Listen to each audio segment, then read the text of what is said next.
Welcome everybody to the Persian Perspective. I'm here with my guest this week, great Malaysian comedian Rizman, one of the Yep, funniest motherfuckers I've known ever. Literally, I paid him to say that. I paid him. yeah, he pays me in blowjobs. And he allows me to do it for him. So, That's Angel. Yes. yeah. Okay. So, I've one of the funniest comedians I've seen in Malaysia. I got to watch him when he was starting out, and I got to see him years later, like how good he became. So, You're like, what hopefully took so we'll, long? You know what I'm saying? yeah, it has been so long, but practice makes perfect. This guy is a living definition of practice with his Insta stories and jokes one after another. So hopefully we'll have something interesting for you guys to hear tonight. So how's it going, man? How have you been? That's it. I'm gonna leave. I just came here for the compliments in the intro, and I'm gonna leave now. That's it. That's all you need. Motherfucker. Get back here. You're not gonna get you won't get the your compliments blowjob. at the end, dude. That was way too nice. You're making your guests want to leave ASAP. Like I got my validation. I don't need this fucking. Fun fact, that's how it feels being around you. Why? You compliment people so fucking much and you're so positive. Like I was thinking, I was I'm still like a baby in the comedy scene. I'm nothing in the comedy scene, and you complimented me to the point that the next time I went on the stage, I was thinking like, oh my god, I hope Rizman. Like I wasn't thinking about the crowd. I was like, man, I hope Rizman laughs because he's actually putting me on a pedestal here. I better live up to his expectations. Don't worry. I wasn't watching anyways. I was just outside just smoking. I was just outside smoking. Yeah, no, really. Cause like you gotta do like everyone's so like douchey just in general in life. And like we need like as many good comics in our small scene. So I'm in the business of trying to fucking bring because if it's just me, then they'll ask me to do 30 minutes. I don't want to do 30 minutes. Oh, So the way I see it is if I help other people, then they can do 30 minutes and embarrass themselves before me. And then I'll do it. Yeah. Ah. Yeah, that's my game plan, dude. Fucker like you. Yeah. Yeah. Yeah. God damn it, man. I don't know where How to you start. doing, buddy? What? Sorry, what? How you doing? I'm doing as well as you can with this COVID. Basically, I'm doing relatively better compared. Yeah, you're watching YMH. Is that the Robert Paul champagne? That's Robert Paul. Yeah. Yeah, but Oh shit! I put on discussing things out loud because I'm scared. I live kind of alone, and I don't feel comfortable in my neighborhood. So I put up Home Alone traps, and I put on disgusting things in the background to scare off people from robbing my house. Seriously? Yeah, I'll put on. You're not joking like, here. Weird, yeah, no. I got Home Alone traps. I'll put on like weird movies that have like murder sounds or like The shit Serbian on the film? background. Yeah, Serbian film. Or like I'll put like something in Russian to scare the. That's how my brain thinks. Like, if a robber hears Russian, they run away. Well, here's the thing about you. You're an interesting fucking combo of a Malaysian born in the Middle East, born in Bahrain, born here, no, born here. What? Transported there, transferred there, or I don't know, taken hostage there. ISIS accepted my, summer camp. Your application, summer camp. Yeah. Fucking. It's just a picture of my circumcised dick. Yeah, a picture of a bunch of dudes jerk off. We must have him. Like a fucking Malaysian Boy Scouts for ISIS, and yeah, you're a weird combo. It's like because you know my Middle Eastern culture very well, and then you have your Malaysian thing as well. It's hard to hear what's happening here right now, man. I know. I hope really Israel, gets the W, man. I feel for you, dude. I'm with you, Israel all the way. You know what I'm saying? I don't know, brother. I'm just hoping, like, guys, just chill the fuck out. It's over, please. Dude, you know why no one gives a shit? No, really, majority of the world does not, like, the white countries don't give. You know why? It's happened for so long, it's normal. That, and they fucking hate Arabs and Jews. They want both sides to just nuke each other. That's actually very interesting. You say it's like, yeah, part of them is like, let's get the Jews. I think this was Hitler's grand scheme. He was like, let's get the Jews gathered somewhere, and we get them, and the Arabs kill each other. So, it's a very odd situation. This shit should have been resolved these fucking centuries ago. This shit should have been resolved with a meeting. Like, I don't know. I don't know. It's a weird one. Honestly, I'm tired. It's like you're married to somebody. It's like a marriage that you've been married and you're getting divorced 20 years too late. Oh yeah. That's my favorite. And at that point, you're kind of like, you're holding a glass of whiskey with ice in it, and you're just shaking like, I don't care. And the baby over there is like crying for attention, and neither one of you cared because you thought the baby is gonna be like a bonding thing between you two, so you fucking made one. Hundreds of babies. Yeah, that's why you have to shoot a few occasionally. Well, also, I think the problem lies with a lot of people saying free Palestine, and then the Jews are like, oh shit, free shit. I love free shit. Give me some. Free Palestine, yes. That's my hacky one-liner. That's actually pretty funny. Free Palestine. Yeah. Oh man, I try to avoid Jew jokes for my comedy. At one point, I like the only reason I'm saying that is because like I wrote like 4 pages worth of Jew jokes, and I kind of realized like, oh my god, I'm a racist.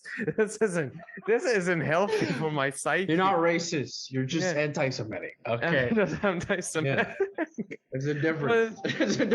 I was genuinely going like, man, this is like, I don't give a shit about either. I don't give a shit either way. So I should better dial it down. But like, you don't have family on both sides. You don't have family. I don't care. I don't give a shit.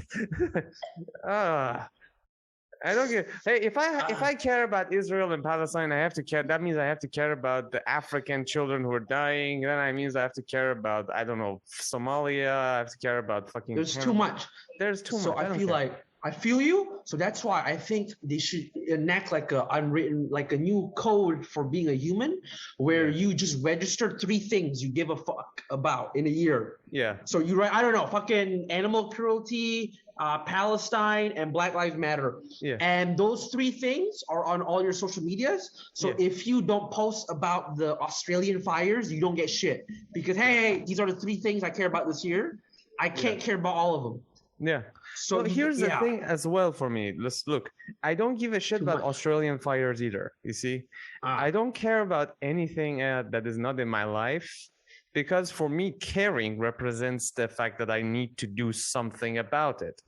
And posting on social media is not doesn't mean caring for me.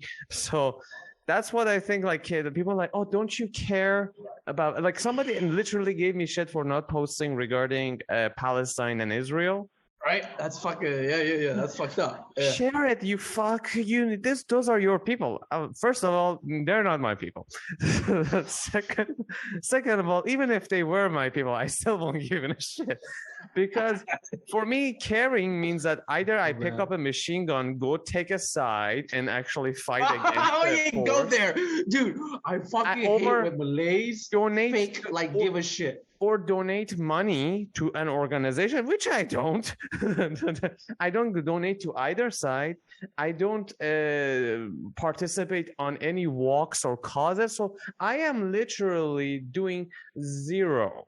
And a social media thing for me is like, these fucking woke culture people who talk about like you should post it to show you care. These fuckers, I'm working on a bit. I'm still having problem making it work, but it's like, you gotta stop writing the Jew jokes. You gotta stop. No, it's not about the Jew jokes. It's about the refugees who are drowning. Oh, The people who post about them are like the people who would get on a boat and go over these people who are drowning because their boats drown on their way to Europe.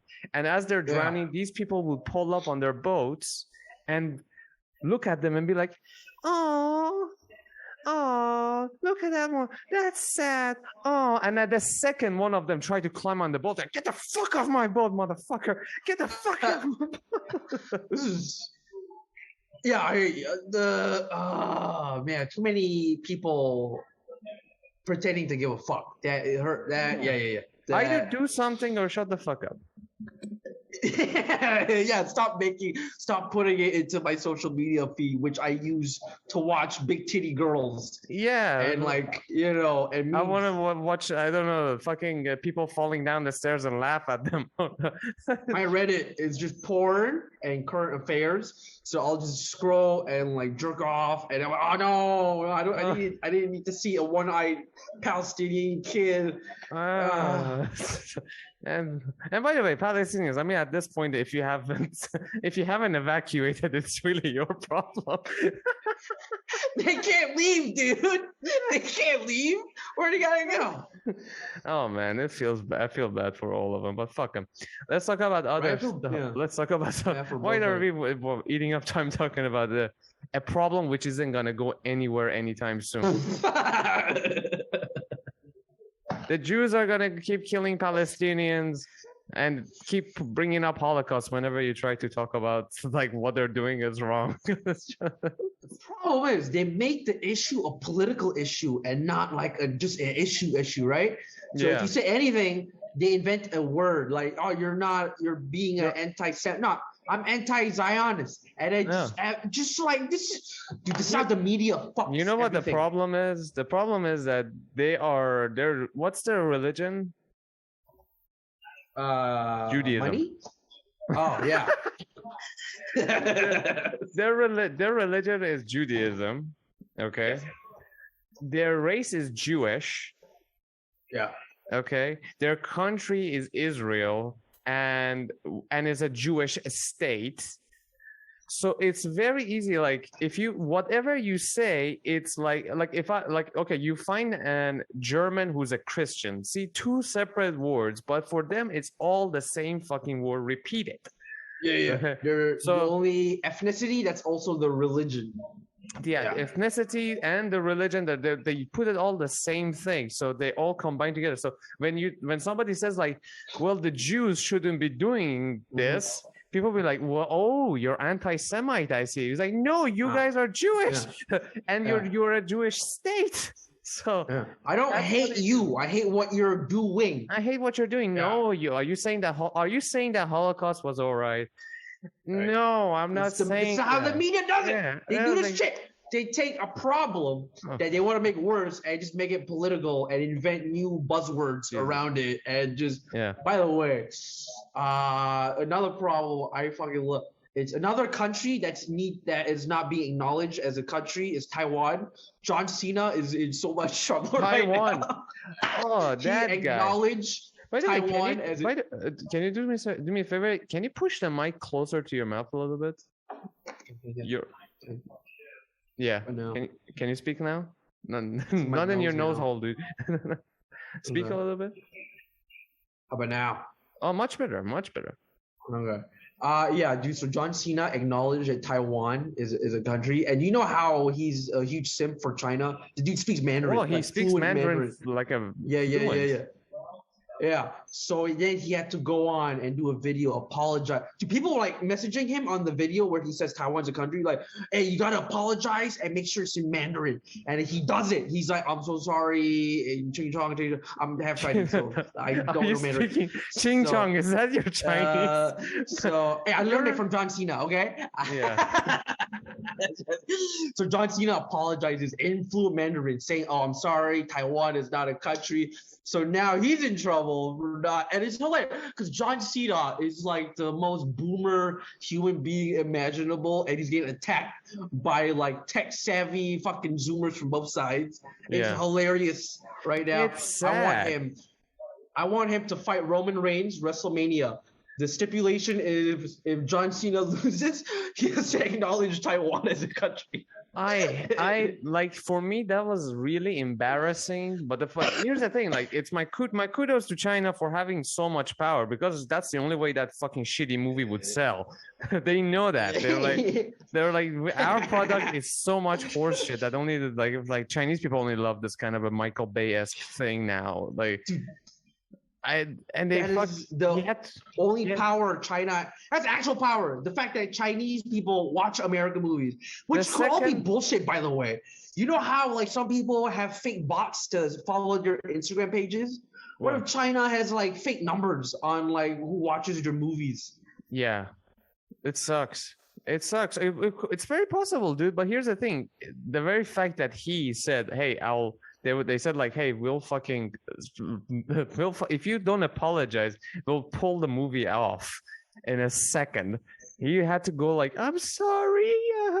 They didn't threaten him to do that, but China is known to do that if a movie line even offends them. What was that movie that came a while ago, Mila Jovovich, the Monster Hunter?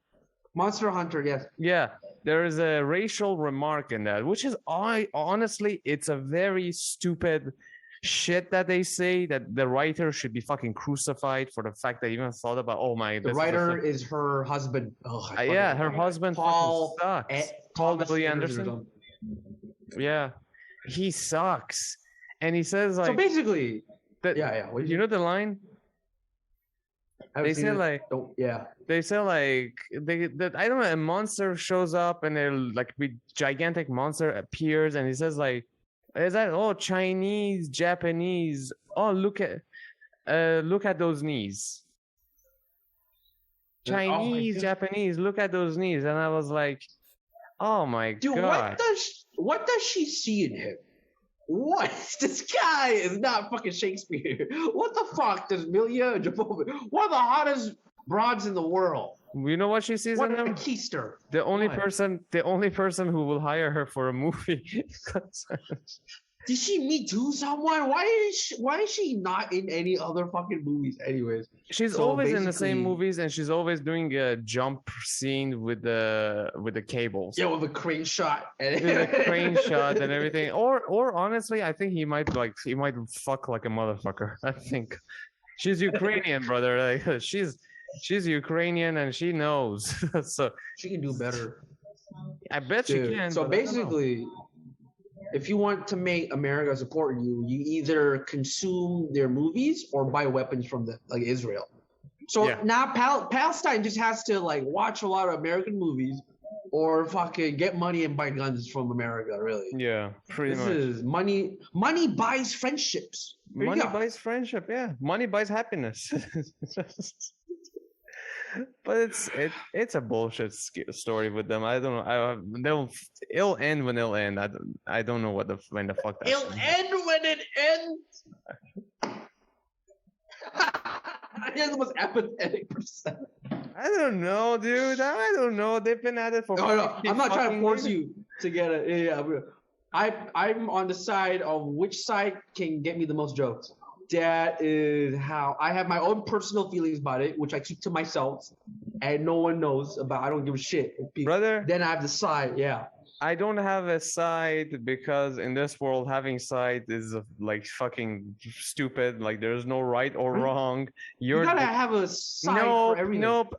Whoever wins will win, and they can do whatever the fuck they want. That's a fucking truth. If they could have. If there was any justice in some other bullshit, it would have been resolved a long time ago. Things would have been a much better place a long time ago. There is none. It's just a matter of who has a bigger dick and who can fuck harder. So it's a matter of who's on top, you see. So far, Israel and America are on top. Next time, China and Russia would be. Yeah. And Iran in the middle of the gangbang. So yeah, I read. Like a society collapses usually after 240 years, like Roman Empire, the Greeks, et cetera, and America just reached 240 a couple years ago. So this is why the COVID thing happened, and they're doing terrible. It's chaos because we're watching the end of America as the apex society. Now it's gonna be fucking China, bro. It is insane. Yeah, pretty much. Even like there was I saw the guy was talking. It's like China no longer sees America as a superpower, but as an equal. I was like, oh shit, that's a that's a scary and fucking happening. But fuck And like America, I John don't give a shit. I'm Cena pretty happy does about like that. a John You Cena does like a heel turn, yeah. you know, when they're announcing their tag teams. Brother- China's like, my tag team partner is John Cena. John and was Cena. like, he's turned aside. Fuck them. This, yeah. Wanted to ask. I wanted to bring this conversation actually towards you. How was your upbringing in Bahrain? I know that you were what age were you in Bahrain, and what was your upbringing 9 there? to 19. You Yeah, were 9 to 19. You were at Yeah. age 9 till 19. You were in Bahrain. Yeah. Yeah. Shit. What was your experience? Dude, everything.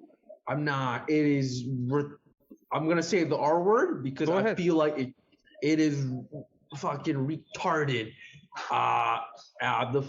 Let's split it into 3-year intervals. All right, in the 10-year span. The first 3 years, I got cucked, got bullied. I had like crippling social anxiety. I can't even look people in the eyes because, I grew up in Malaysia and, you get your hopes and dreams beaten out of you by teachers, by your parents, by everyone, by the system. Yeah. Like, dude, I just remembered the first joke I ever told. I was like in the first or second grade, and Malaysian teachers, if you don't know, are very straightforward.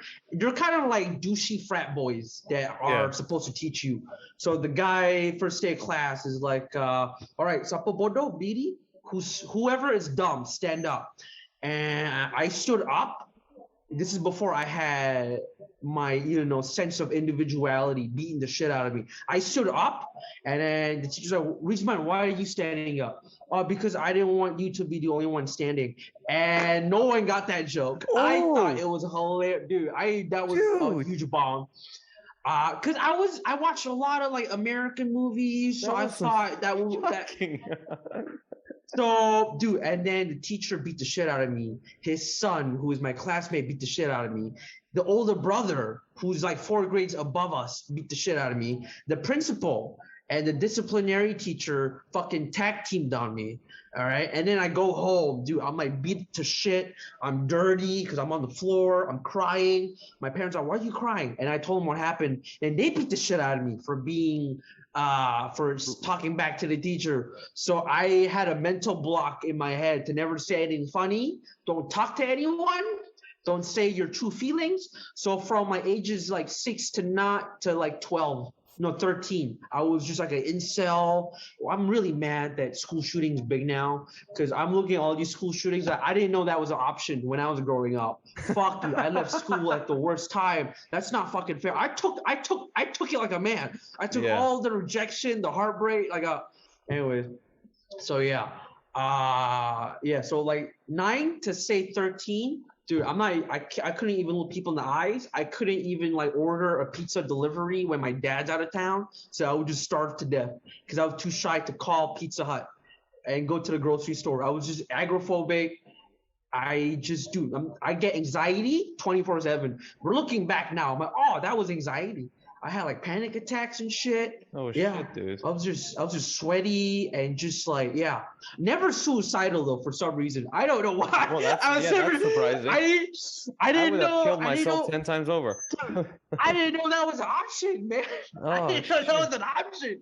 Yeah, I didn't know it was an option. This is like before like Tumblr and like MySpace. I didn't know you could just fucking, cut yourself on the wrists vertically. Yeah. Go to that deep sleep. Go to that dude. never-ending I didn't sleep. know. I thought as a human being, this is just life. Okay.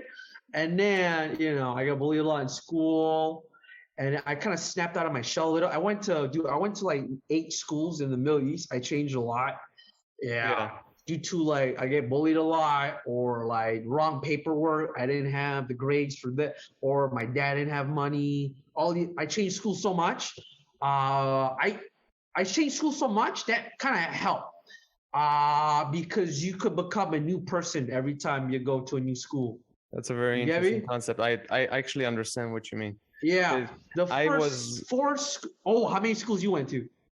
It's not a matter of going to schools. Like when I came here, I was in an old Chinese college place, and Uh-huh. and it was the most alienating, bad for my social health. I was Uh, depressed. uh, Like I can't remember my uh. first 4 years here. Mm, I really couldn't remember mm, my first 4 years because like uh. people were always talking about You're me, and just like you're basically I was like yeah. deeply needed to be liked by Yeah. people. I You're was like, basically Taiwan. You know, you're looking yeah, I was acceptance from all basically these Taiwan trying to Chinese. be accepted. I'm a country, please, I'm a please person. accept me. I have feelings. I'm a human being. And I was basically the elephant man. I'm a human being. oh, oh, Jesus. Oh, Yeah. dude, okay, okay. Yeah, I'm good. I'm good. But I'm good. yeah, that was literally how I felt when I was here, when I was in that place. Everybody were like, I was just sore thumb, like sticking out like a sore thumb.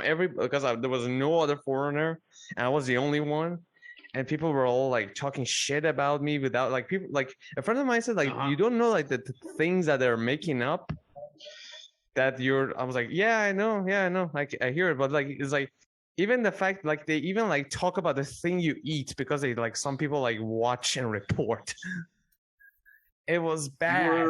It was You're really bad. TikTok, Like bro.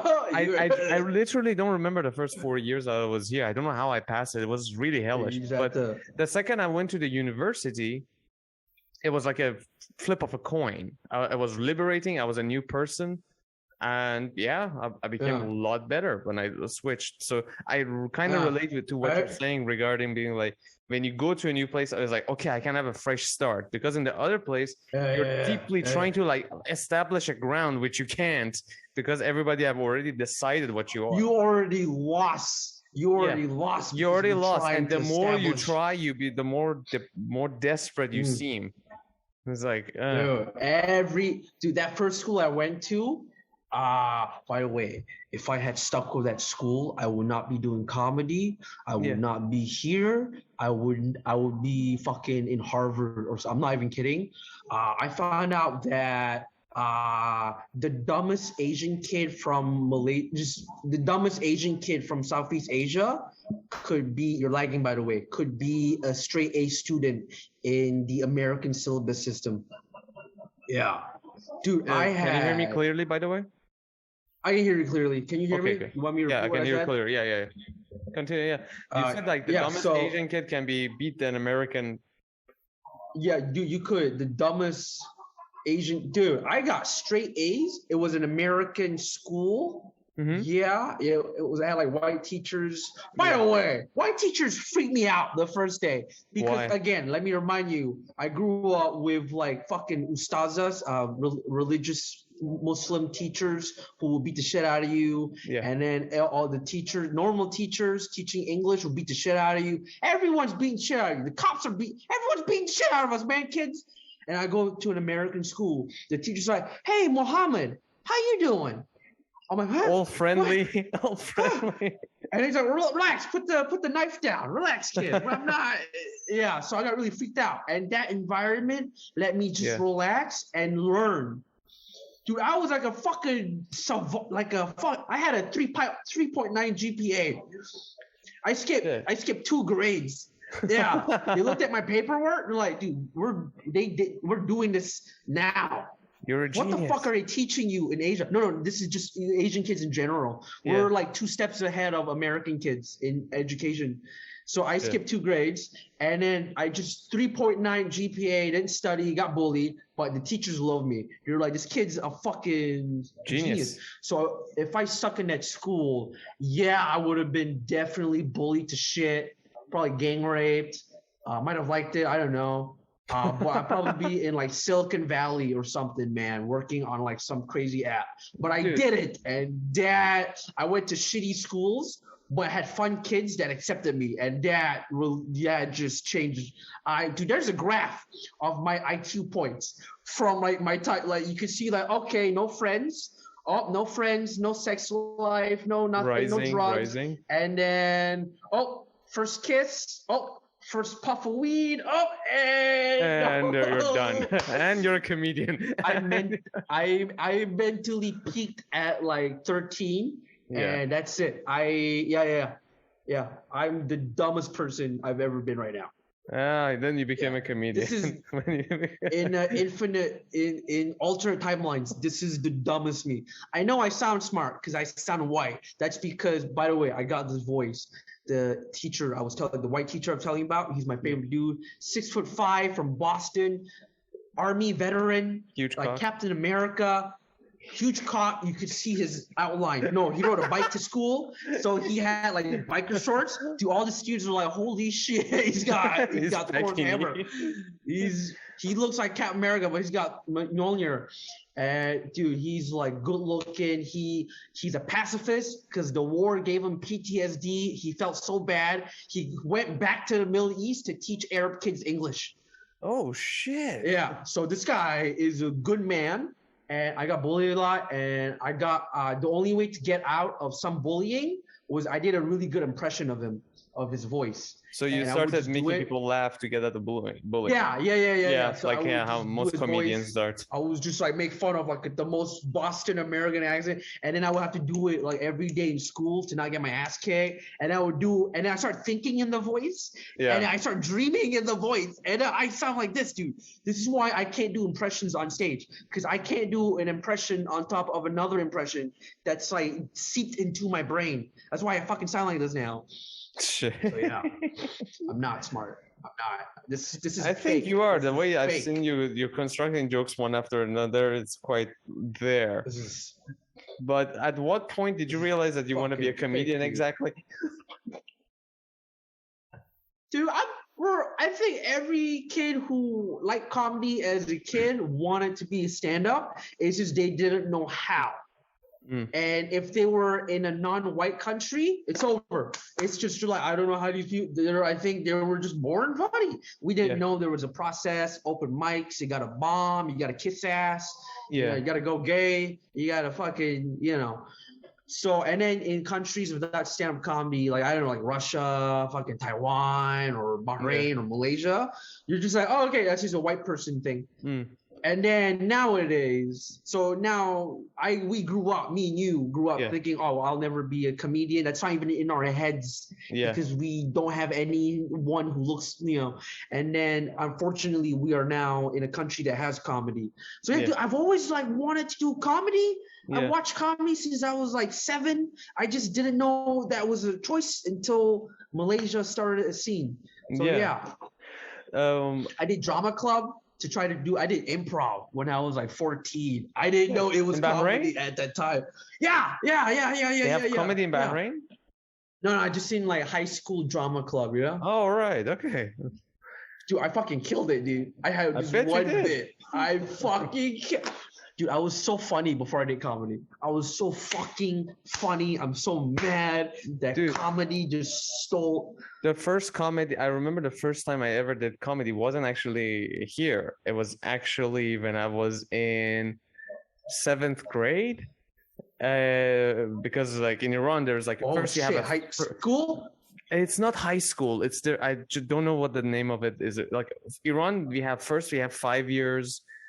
That you go to like 1st till 5th grade, and then you have 3 years between middle school. The middle school, So there's like I was a year second of middle school, and before high school. So it was essay class, okay, and I was pretty decent. I was a pretty decent writer, like, but at that time, like for my essay classes, but everything.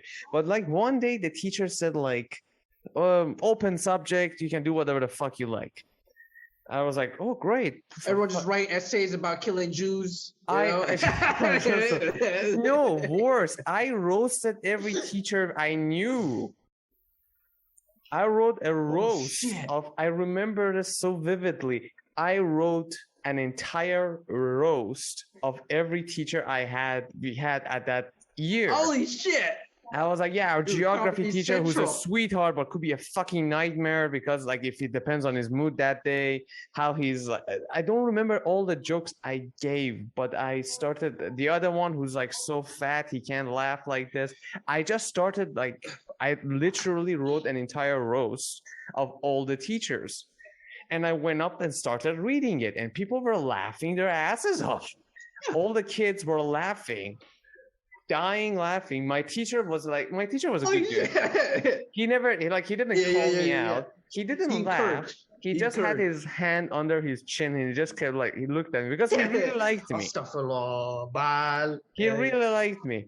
But I was laughing as I was reading it as well, which is not, I know you shouldn't be doing it, but all the kids were laughing at me at the jokes. That's hilarious. They were like, "Oh, he got the geography teacher. Oh, he got the biology. Oh, I know him. Yeah, I was like, yeah, the He is biology fat. teacher. The only Fuck thing I him. remember from his class was like the chapter 9 where he was talking about the cow's dick, and just I didn't mean the Bro, you dick, but killed I was it. talking about the killed reproductive it. system of a cow, and but at that age, it was killing. You know, it's like now a cheap Yeah. joke, but Yeah. at that age, I was like, Yeah. everybody were He laughing, smells like giving me high poo-poo, fives. pee-pee. Yeah, it was going Yeah. like that.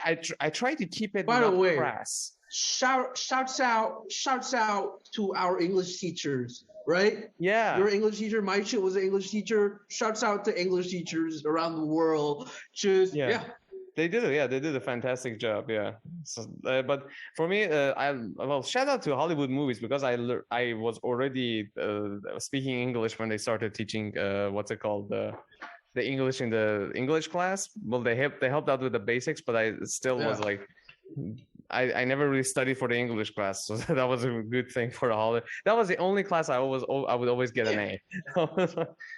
So that was it. Yeah, because you just consume American. That was the only thing I had. Yeah. That was like I would like collect films. My brother was also a film collector, so I would just spend my time watching films, trying to drown my sorrows in watching films. That was my addiction. That sounds so. Did you just grow up? Did you just grow up watching fucked up movies that you shouldn't be watching? I did actually. Like I was actually telling my mother. Same here, dude. I was like, I don't think I should have watched that film at that age, Mom. like I already knew the concept of sex. I think at the age of 6 or 5. I remember Sharon Stone film. It was called Sliver, and two naked. My dad had that on DVD. I watched that. Yeah. Oh yeah, I remember we were eating kebab and we were watching it, and I suddenly saw the like naked bodies rubbing against her. I still didn't know what happens under the sheets, but then I was like, man, I don't know why, but I really want to do that to someone someday. It was like that, but then now the thought of Sharon Stone. The problem was, the thing is, it just kept getting, it got worse because like you see, things like my parents didn't know I shouldn't have seen it. They didn't really stop me from watching it, which was weird, but my brother got me introduced to the movie called Irreversible after we had burger. Oh, have you seen the movie Irreversible? How old were you? Yeah. How old were you when you watched that? I was pretty young. I shouldn't have watched it at that age or any age. Actually, nobody should see that film. Yeah. I watched that I watched that. I was like, 13, this is an artsy French film. Let's watch it. And artsy French film is always like somebody's gonna get fucked somehow. But this one, this one I was watching. First of all, it's shot backwards, so I was feeling dizzy. Yeah. And then the rape scene happens. And I mean, remember, the French are backwards, you know. It's a metaphor. Well, where Monica Bellucci gets raped in the Monica Bellucci, And I remember, I puked and cried. Oh my god! But the problem was that the puke took 2 hours to build up, and that was I remember distinctly. I remember there was on the newspaper there was a serial rapist in the town that they caught at that time who was raping children actually, and I didn't know what they meant by rape. I didn't know the terminology. Okay. And I saw that movie and I knew what that terminology meant instantly. I was like, okay. But it was bad. Like I couldn't. And by the way, That's yeah, that was my introduction. Like, oh, you know that word you saw in the newspaper? That word means what's happening to this woman right now for 15 minutes straight. And I didn't watch the whole thing. I got off. I got up. I was like, what the fuck? This is scary. Yeah. And I'm feeling you car walked out of sick. your own house. Yeah. Yeah, I walked in. I went to my room, and there was only Sounds one. intense, man. Oh yeah, I remember distinctly Sounds that we had. intense. I couldn't eat meat because of my teeth were bad when I was a kid, so I couldn't eat them properly. But I like forced it down somehow. I remember feeling the meat in my windpipe. Oh, You know? that has a rough texture too, I right? was feeling it. Undigested meat. Yeah. I was feeling the meat like kind of fisting my throat in a sense because I was like, Yo, it the took French 2 food hours. Fucked up. Oh man, I hate that. The I French. hated that so much. And it took me Yeah, 2 hours. You asked me one of my top 5 favorite movies before this. I put a French movie called Martyrs, and I'm like, no, take that out. I don't want to talk about that movie because I don't want people to think that's my favorite movie. It's not my favorite. It's the most impactful movie I've ever watched. I haven't seen it. It's basically your version of Irreversible, but with me. But same thing happened to me, but with Martyrs. Yeah. I haven't seen that film. I don't think I want to see it now that you say it's that intense. No, I don't think I'll watch that, but because it's fuck. But we'll get to this point. I want to mention like since COVID happened, I've got pretty fucking sensitive to like the movies I used to watch when like guy get headshot. Like for some reason, I watch it now, and the guy gets headshot, and I feel bad for the guy. I actually, so since COVID happened, my sensitivity levels have kind of increased a little bit too high. You're losing your testosterone, bro. How old are you? I'm 26, dude. I'm 26. Okay, yeah, I think like this COVID is giving me losing- estrogen. I'm growing tits. Yeah, yeah, dude. But back to your point, back to your childhood in Bahrain. How else did you cope there? How would you spend your time Dude, there? How did you finally get was- integrated to that school that you said you So, finally like- made friends? I want to know Like how that happened. 9 to 13 is just video games and crying. I was a huge bitch. I cried a lot, very sensitive. I was just sad all the time, dude.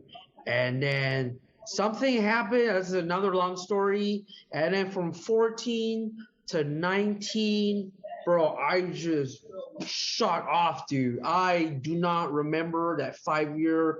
Dude, it was just drugs, sex, party, alcohol, fights, fire, vandalism, police, every You got laid night, in dude. Bahrain?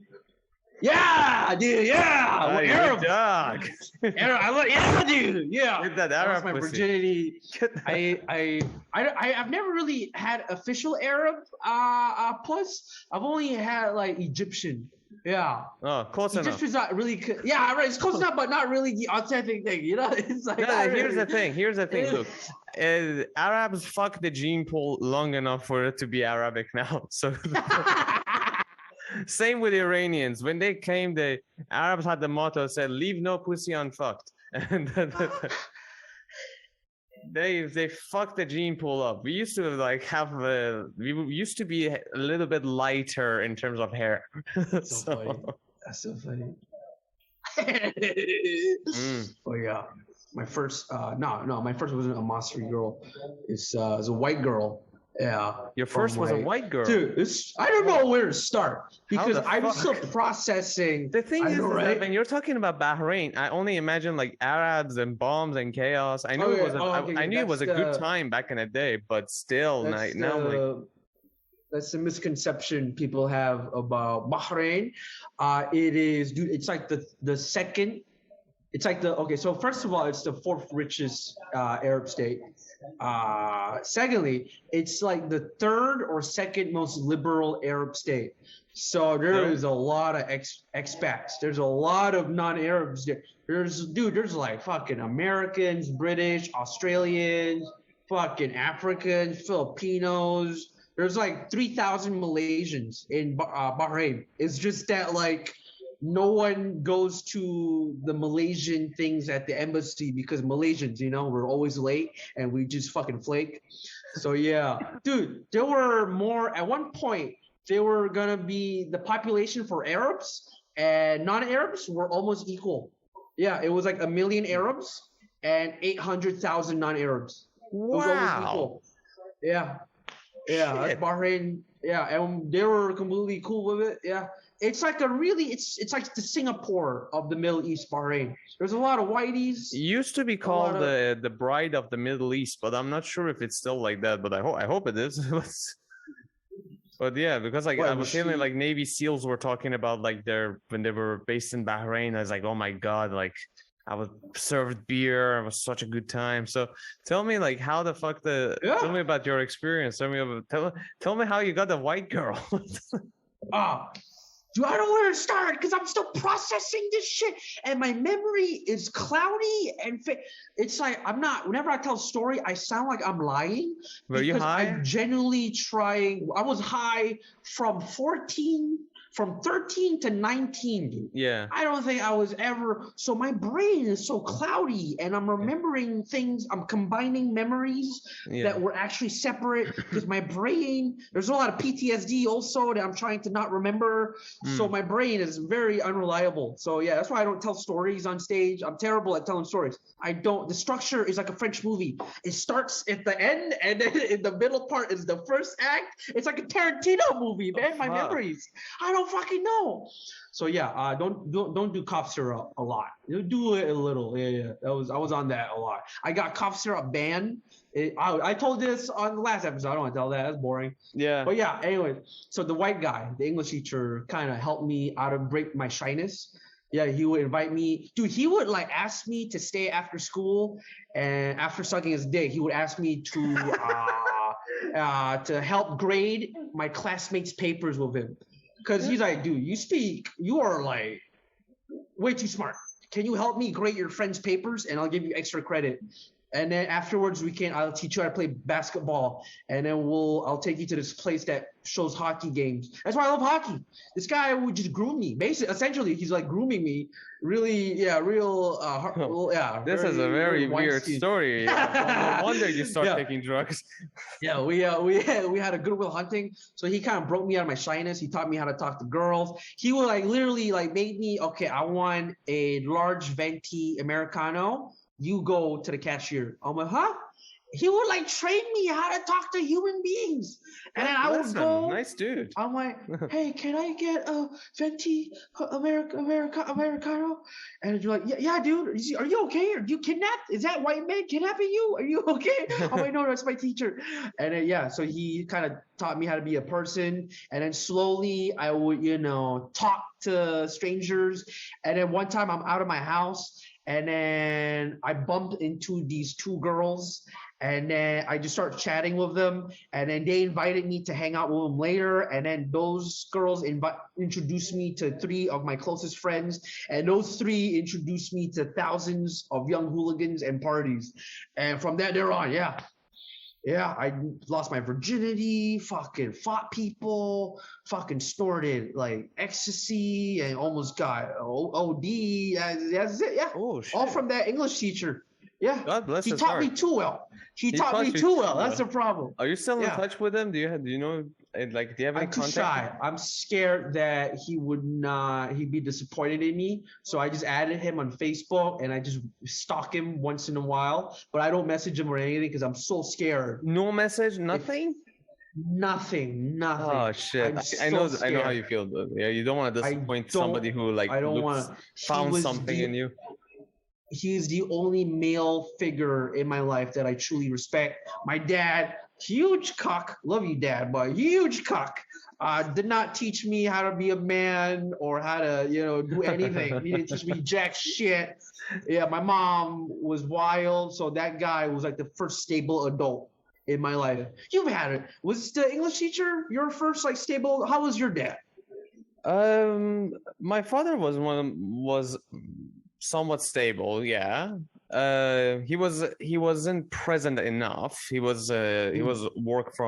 like work from 8 to 12:31. He would be back home and he would go back to work at 4 because he was a doctor.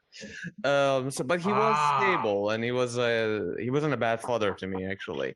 But in terms of like having enough time to teach me stuff and stuff like that, not really. He wasn't really that kind of a. You got an older brother. Oh yeah, fuck you. You got an older brother. My older brother was the one who actually like taught me most of the stuff that I know. Like yeah. Like one of the things I basically take off my shirt in a very non-way that you should take off your shirt. It's like I pull it from the back, like kind of yank it off to like the James front. Dean. Yeah, James Dean before a sex scene. Yeah. It's like I'm kind of ripping the shirt off, basically, and it drives my mother crazy, actually. But she's like, "Don't do that." I said, "Why do you keep doing it like that?" I said, "Because the first time I realized how to take off my shirt, my brother took off his shirt, and I registered it with him. So it became." Wait, your brother is still you and your brother are still out here in the world, just taking your shirts off like fucking barbarians. Pretty much, and it feels good. So fuck it. So yeah, but there's the thing is like one thing for sure is like when you talk about your childhood is like comparing. I'm not saying mine was better than yours or anything. It's just saying is like just comparing. It was better. As in like when you say like from the age of 13 to 19, you were all like fucking on ketamine and banging chicks and everything, which I wish I did. Those are the days that orgasms really mattered. So nowadays I have to chase to have the same orgasm. I hate quoting jokes on podcasts. I feel it's a waste of time. It should be Bobby Kelly said it best. Like the boners you got when you were 12, 13, 14 are the best. Man, that's why American teachers are sucking off these students. You know, they're doing them a fucking favor. Oh man! If my son comes home and is like, "Hey, my hot teacher sucked me up," I'll be like, "Yeah. Now let me tell you something. You better not snitch, because if you do, I'll fucking disown you." So you know how we used to get boners in like fucking middle school? Yeah. And I feel like two issues I want to raise up. One, I feel like when we had that boner and we're sitting in class, and depending on where we sat, we had to like hide it and be clever and try to act normal because there's hot girls around us and shit. We're having such a moment in our head, we forget that, dude. Like, there's a chance every guy in that class had a boner at the same fucking time. Had a boner. So it's a class of like 12 boys just trying to hide boners at the same time. Yeah. And number two, here's the thing. Like, you were lucky because like ours was all boys. So no girls. Boys, yeah, it fucking sucked. Nothing fuckable. Nothing even like humanly resemble a woman around. So yeah, like I'm gonna ask you a question. The viewers might think it's a joke, but me and you know it's not. How was the rape issue in your school? How was what issue? Anyone got raped in your school? Is that a culture? No, not really. Thank God for that. No? Okay. No, Arab schools. I'm most probably I know in Arab schools it's quite a common thing, but I know. Thank God it's in Iran. It's a pretty fucking uncommon thing, but it will happen. I'm not saying rapes don't happen in Iran or in schools, but it was never something that came up. There was a sports teacher. He never raped anyone, but we would I don't know how it came about. People were calling him not a child molester, but somebody who likes not somebody who won't mind robbing a child a little bit. I don't know the terminology exactly for that, but we were kind of going like we were kind of like have that joke as in for him, but that's about as far as it would go for him. Artie was alone with this teacher in the office for 5 minutes. Like kind of exactly like that. That was always like that, but no rape issues. But like, what was that in Bahrain? You know that story you were telling about the town rapist? It's that guy. It's your sports teacher. The town rapist. Yeah. He was. But the problem was that he was only 1 6-year-old, so we were already at like 12, 13. Oh, fuck. Yeah. So what was the second issue you were gonna say? Yeah, I'm pretty sure female teachers knew we were all trying to hide boners, and I'm not saying all, but there was some that were like turned on by it. I think back at my female teachers, and I remember Yeah. one of them, not my, she wasn't my teacher, but she would like kind of look at me in a weird way. And like you grew up and you suddenly have a picture that comes back to your mind, like from years ago, a picture, just a Yeah. frame of somebody you met. And I remember Yeah. her eyes on me now, and I'm like, I think she wouldn't mind This is fucking me. I No. think she wouldn't have mind Yeah. fucking me. She wasn't my. Yeah. She wasn't. I wasn't in the same class with her, unfortunately. But fucking. Oh man. But It it's could've been. like a very odd thing. Yeah. So they know. been. Yeah, they're I'm not pretty stupid. sure the teachers sort the seating arrangements by who they want to look at boners most. You know? Yeah, most Yeah, probably. I'm pretty sure it wasn't because of height or who's smartest. Who's the smartest or like alphabetical? Who had the biggest dick? Yeah. Big dicks up front, small Big dicks dicks in the on back. front. Yeah, come here. Give me some. How much do you want this A plus? Come on. Well, oh man, I really like in Middle East, like especially like in Iran, like I was actually talking to an old friend of mine who's in Iran, and we were both kind of shitting on the time during the puberty, the middle school days, the 3 years that we had in middle school, we were at our peak puberty, and we were saying is like, God damn, like I wish they did something for us because like people don't understand puberty. Puberty is like a truck that runs over a kid. All your emotions are like rewired. Like you feel sad when you see something that you shouldn't like be sad about. You feel horny suddenly. You fall in love with somebody you saw on TV. You want to cry, you want to laugh. I remember like when I hit puberty, I was like I remember I love watching Tom and Jerry, okay? And I remember I never laughed at it until one day I woke up and started laughing because I started understanding. Holy shit. Okay. I remember one day the same episode that I've seen 1,000 times, I was like, ah. And I remember that was like almost instantaneous with my puberty, where it was like, dude, that's so crazy. That all your emotions are like going like a fucking 1,000% at a time, and I'm laughing hysterically. I was laughing like a maniac, and I was feeling emotional like a maniac. So the thing is, the middle school times, no teacher, nothing, nobody came and said, "Hey guys, I know you're going through a lot. How about you be like? How about we would have a program for you guys to calm the fuck down."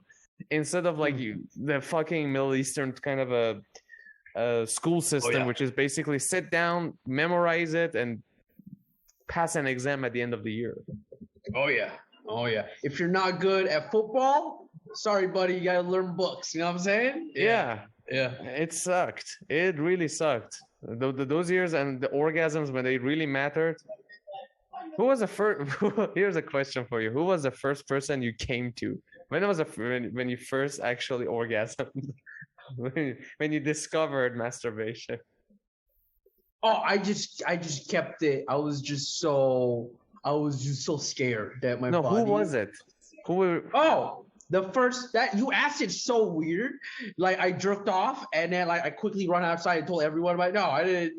You mean the first person I had sex with? Yeah, who was the first person that you actually like when you?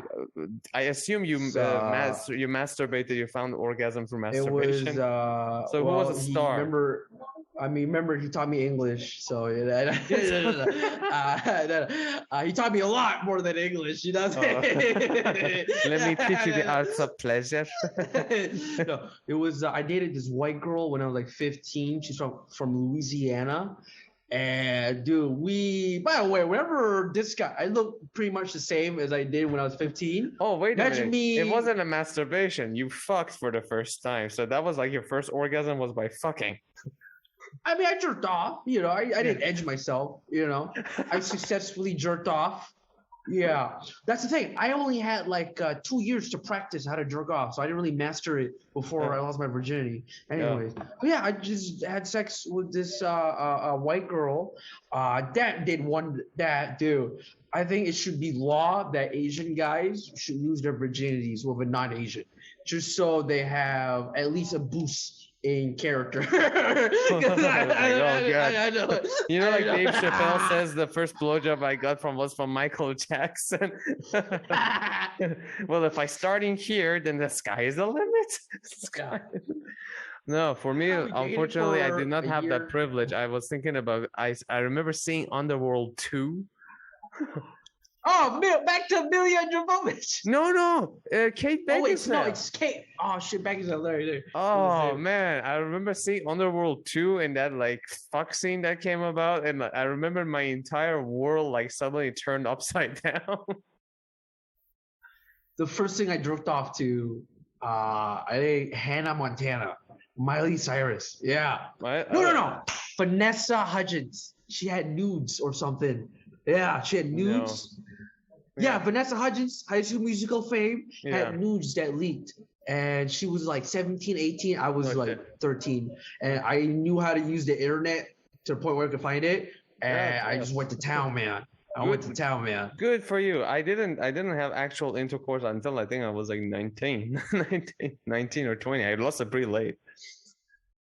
It's to an Asian girl. It's just if you lose it, you're fine. Who Asian? Okay.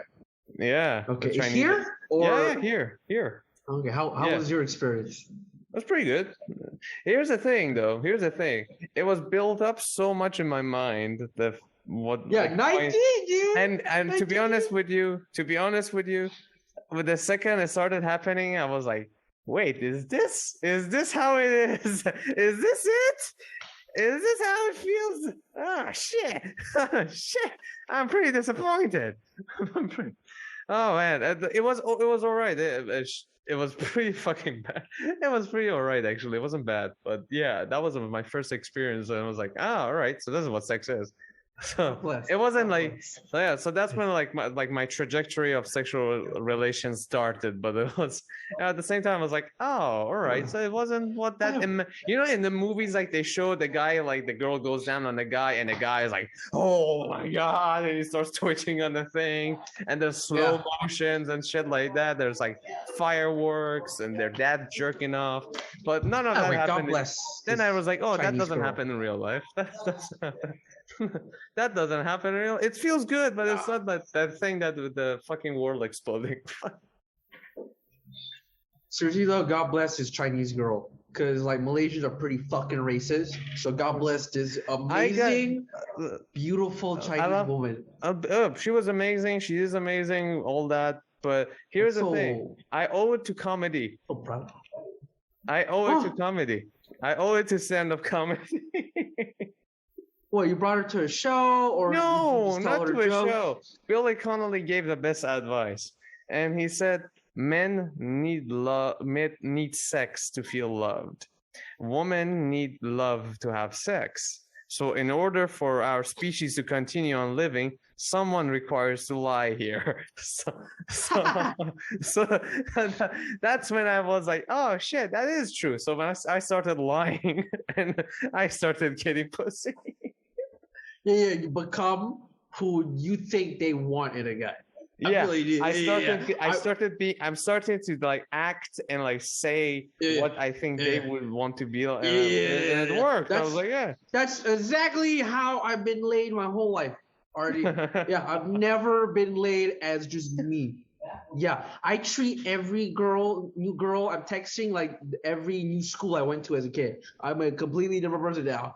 Yeah, dude. I'm a master at just, it's over. I don't know who I am anymore. This is why I don't know what's real and what's not.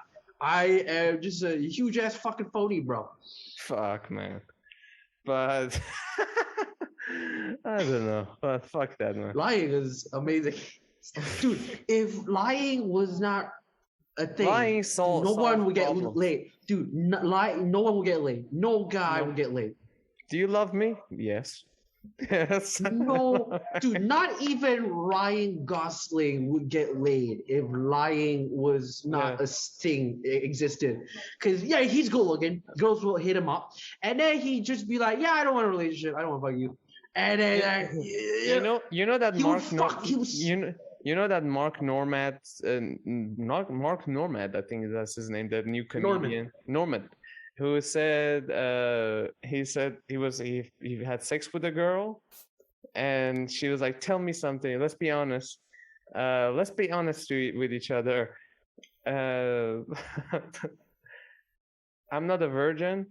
Like, so be honest with me. And can you be honest with me?" He said, "Yeah, I'm gonna stop pretending this is interesting." yeah. Way to punch it up, Artie. because because because the thing is, like, he was lying to that point, but then he said, like, well, I'm not a I think the joke was something along that is like, "I'm not a virgin," or "I didn't like having sex with you," or something like that. And then he says, like, "Be honest with me, what are you thinking right now?" And he said, "I'm gonna stop pretending this is interesting," because the fact is, he already had the sex, and he doesn't need to really pretend to be interested in whatever story it is she's telling her. So, I'm gonna stop pretending this is interesting. And she was like, "That's rude." But the fact is that you pretend to be interested in what they're saying. Yeah. You pretend. Until, like, honestly, when Patricia O'Neill came to my life, it like flipped the switch on me. I still have not gotten to the age where I accept everything I still disagree on something, but I feel like it's just me being young and hopeful. I just need to have life beating the shit out of me more. Yeah, if you don't know, Patrice O'Neill is this black comic who gives insane relationship advice and advice on how to be a man, etc.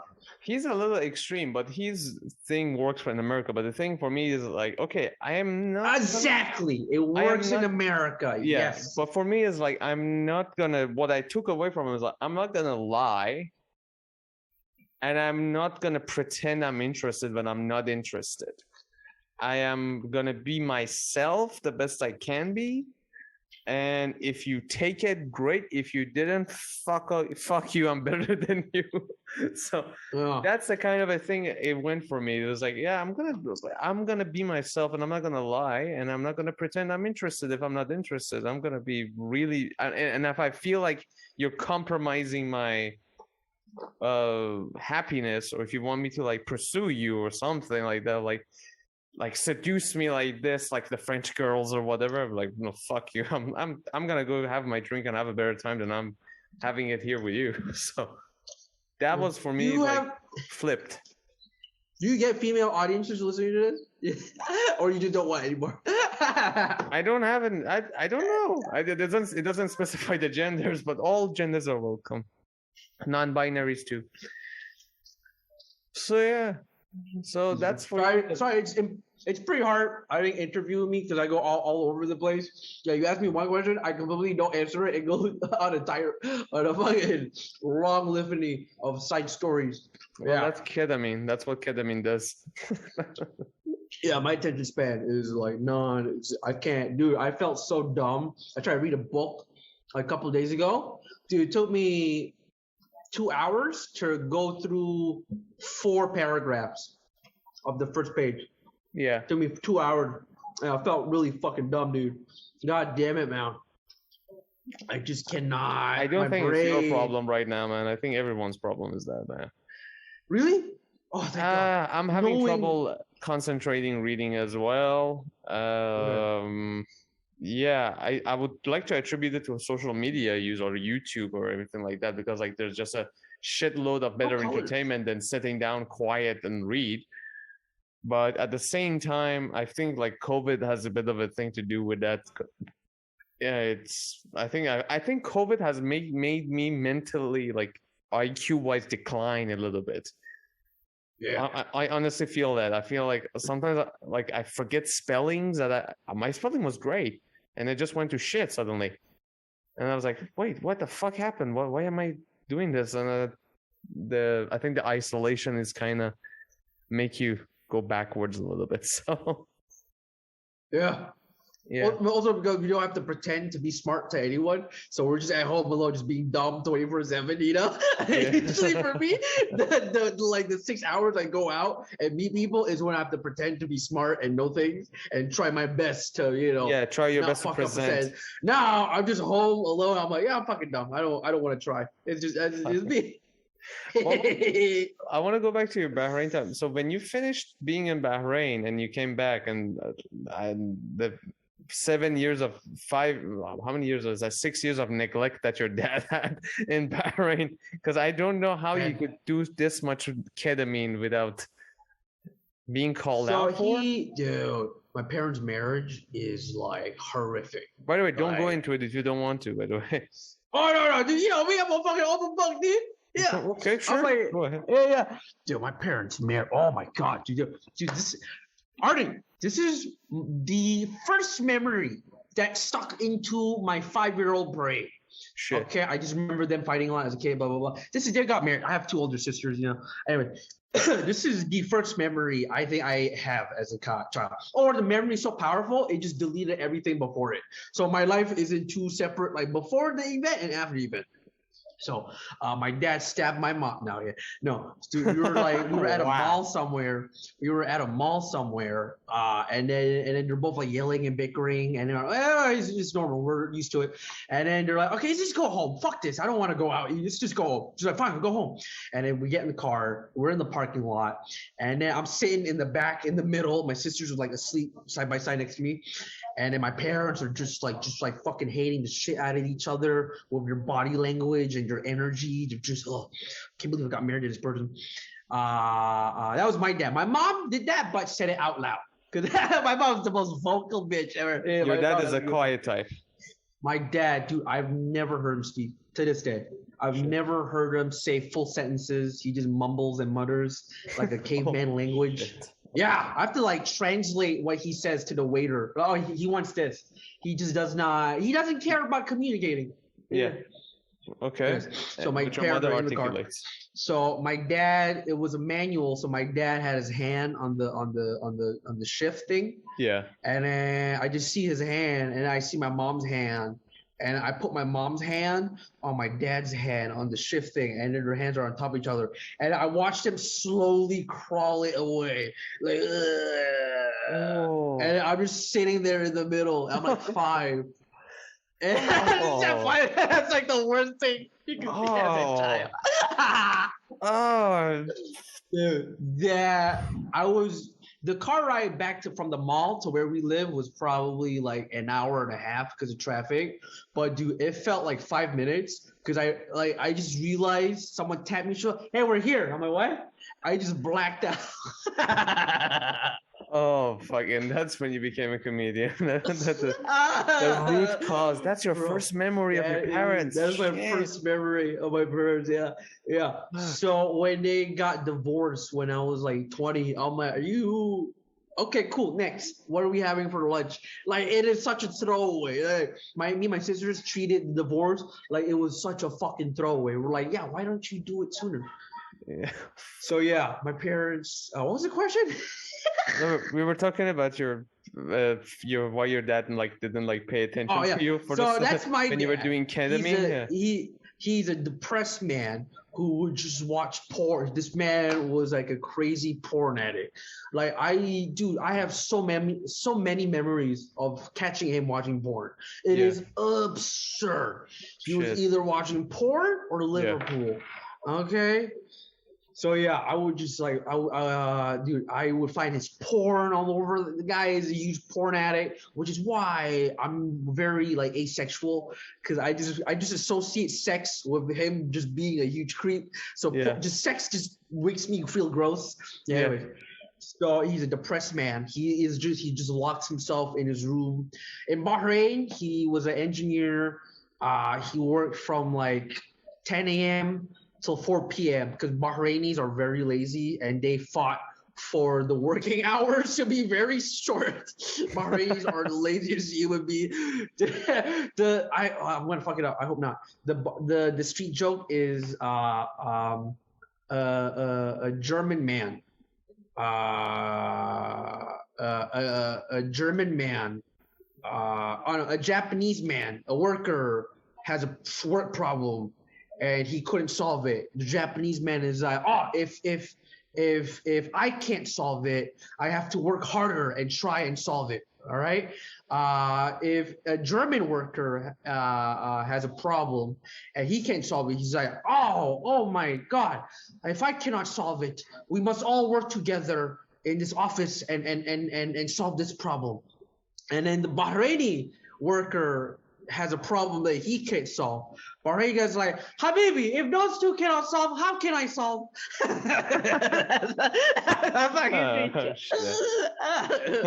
So they're very fucking lazy. And my dad would just work, come home at 4 p.m. I shit you not, goes in the house, grabs food from the kitchen like a animal. I'm not kidding. He's grabbing bread and he's a depressed man. And then, he would just go into his room, lock it, and then I would not see him until the next day. Yeah. So in the meantime, me and my friends are like in my room having fucking like orgies, fucking just playing loud music, snorting pills, fucking just lighting shit on fire. Yeah. Yeah. Awesome. That dude never went out of his room. He had his own bathroom in there. He just watched TV. I think he just watched porn. And just, man. He was a very depressed man. And whenever I would try to hang out with him, hey, let's go with this thing. He's like, ugh. And he's a huge cunt the whole time. So I'm like, you know what? I'm just not gonna hang out with you. He's like, that's better. I don't want to hang out with anyone. So that's my dad. Yeah, he's God did not want to. Yeah, So God bless that man. When you came back to, what happened that you came back to Malaysia, and what was Come it? back here. How was your finally integration back reunite. into the society? Horrible. I'm still integrating, man. It's been 5 years. People are like, we get it. You're a fish out of water. The shtick's getting boring. Stop pretending you don't know Malay. Dude, I still I don't know anything, dude. Yeah. So I get reunited with my sisters after like 8 years. Shit. Yeah, I haven't seen them in like 8 years. One of them is in jail, so I didn't really get to see much of her. Okay. Yeah. And the other one is upstairs, and she's a lot like my dad. Like, yeah. She's what with your dad? Yeah. She's a lot like my dad. Like, I live in this house with her. Please don't come and rob us. I'm not. Yeah. Yeah. Dude, I live in this house with her for about 2 years now. I think I've seen her 3 times. Was that the person that just went behind you and back and out? Yeah. I didn't even realize. You don't talk with each other. She's not a communicator. She's not. Okay. We text each other like, hey, go buy bread, or hey, the thing is broken. But we don't. She's a ninja. So yeah, come back here. It's just me and my sister, because my mom at that point was trying to divorce my dad, so she's all over the place with her boyfriend, and she now lives in Europe. Yeah, she got married secretly. I just found out recently she's been married. Because they grew up at a time. They both got married in Asia in the 90s, and at that time divorce was like an L. Yeah. Right? Yeah. I'm sure for your it's a taboo. I'm sure for your primitive conservative culture as well already. Primitive conservative. It's still true. Yeah, it's like, oh no, But, you don't want to be a divorcee, or it's like you don't want to be. Right? Yeah, it's a You don't disgrace. use secondhand goods. No. Yeah. Like I find divorce as a lowercase L, and staying in a marriage with someone for 30 years and you fucking hate them and you want to kill yourself is a bigger L. Is an uppercase L. Especially when you have kids. Why would you want to fuck them up? It's only gonna fuck kids up. Oh, dude, fuck. Ooh, yeah, one sister in jail. One sister is a ghost. I don't think she lets anyone in. She's got like walls. Okay, I don't want to ask. Okay, no, I'm not gonna ask. Nothing. Okay. Yeah, is that anything, dude? No, I was asking. Why is she in jail? She. Are you comfortable? My dad. No. Yeah, she just was drugs. Oh. Yeah, she was dealing, and I was doing the same thing she did, but she got caught. She always gives me shit. She's out now. Yeah. Oh, she's out. She got married a month ago. Yeah. Oh, that was the one that got married. I was gonna be here. Yeah, Rakib was there too, right, for the wedding? Yeah. Oh shit! Yeah. It was her and her husband who was the prison warden. Nah, it's like that. It's like that. Gaining favors. Yeah. Yeah. 3 of her cellmates were at the wedding. Yeah, it was fucking interesting. My sister way more interesting. Are you? Do you talk with her? I get along better, but we're not like best friends or anything. You know. All right. Fucking hell, dude. So we're like basically at one point, somehow when I got back a few months later, all of us were in the same house for like 3 days. Yeah, we were all strangers basically. We were all fucking roommates, dude. No one had any personal love for another. It was fucked up, dude. Yeah. Everyone's fucked up. Yeah, it is fucked up, man. Dude, I'm like, here's the thing, like you laugh, but the thing is just like, you know, that laugh of a Joker. Like honestly, you remember the first Joker trailer? It's like a zoom in and it says, I should laugh, but I cry because I do love that song. Has passed me by. You put me by surprise. I made you realize that I was laughing.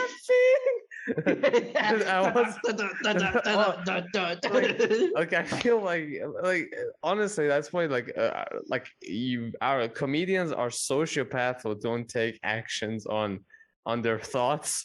We know. Dude, we express it instead of killing people. We use it. We turn it into humor. Dude, it's bad for me. Like a relative of a kid of a relative died recently. Oh. I was laughing like a motherfucker, and I think that's a defense mechanism that I have developed. I mean, your problem was you were laughing at the funeral, you know, while burying the body. I was like laughing, like like my family were like, "This is another something funny." I was like, "No, it's funny because he died on the same day that the general, the Qasem Soleimani got bombed in Iraq. Oh, so we don't need to like mourn separate days. We can mourn both of them on the same day." And it's just like, and I was like making my family laugh, and they were getting madder at me. It's like I can't, like I've kind of got to a point that I laugh at things that I know I shouldn't. I should be like fucking horrified, but it's just like, oh man, this isn't fun. You should stop it right now. Part of me, that's my mental mechanism. The mechanism is like it instantly like makes a joke. Like that's what I think Russell Peter was saying is like find it funny. Yeah, it's like he was talking about seeing a school shooting, and everybody are like, "Oh my god, that's horrifying," but the comedian is like, "Oh my god, that's horrifying," but I can't say this or I can't say that. Russell Peters said that. Yeah, he was talking with Jordan Peterson recently. Yeah, he was saying like, I wonder who he stole that from. You know? Wait, does he steal jokes? Oh yeah, he's got a rep. Yeah. He's got a rep. Yeah. I mean, not as bad as Mencia. Like Carlos maybe he stole like 3 or 4 jokes or something allegedly. Yeah, but one was like confirmed. Yeah, Gina Yashere. So yeah. Oh, I haven't heard that. No, I don't know which joke. He's fine now. He's got writers. Is it like an exact copy or is it like a variation of the joke? He says, yes, I did take Gina Yashere's joke, but I only took 7 words or 4 words. And he was, that's what he said. Yeah. I don't want to go off topic too much, but I even seen Louis C.K. do it. You know, he had a bit about choking a baby on an airplane. Mm-hmm. The joke that the billionaires on like in the first class will like look at you like, could you shut that baby up? I was like, I'm sorry, is this bothering you? And let me just choke this fucking baby. Dylan Moran had the same joke, exact same premise. Years ago, he said it like way before him. He said, but the only difference was, well, Louis C.K. did the Louis C.K. version. Dylan Moran did the rambling Dylan Moran version, which is sorry. Oh, and he says like, and his is like, oh, sorry, I'll slit their throats. The stream of consciousness rambling, yeah. I love his comedy because you can't really replicate it. You cannot repeat it the same way. He came to Malaysia I 2019. I went to it. I saw it. I was How there. was he? Yeah. Well, You he like was it? good. He was very good. He was drunk. I could tell he was drunk or jet lagged as fuck. He performed pretty well, but he did took a 30-minute break, like a full 30-minute break. Yeah, We yeah, were yeah. like, where the he does take breaks, but I don't know if other comedians do take break in the middle of acts or not, or they just keep going Usually because that common in the UK. Yeah, yeah. UK's wild, man. They do it differently. Yeah. yeah, so he like takes an what's it called, intermission, and in the intermission he just like leaves and then he comes back, and he was 30 minutes and he was walking towards the mic, and then he like kind of stumbled towards the left, like he was just like a drunk walk when you're like your face is going straight but your legs are going sideways. So he was doing that. He did that, but he did deliver the jokes well. He did it all well, and it was quite a blast. Actually, I got him chocolate. Actually, I bought him chocolate, and I wrote a note. Wrote a note. That's yeah. sketchy, bro. Sketchy? Why?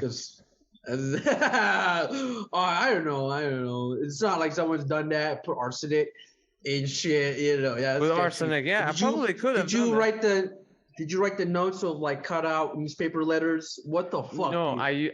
I basically poked a hole in my finger with a needle and I drew it with blood. I love you, Dylan.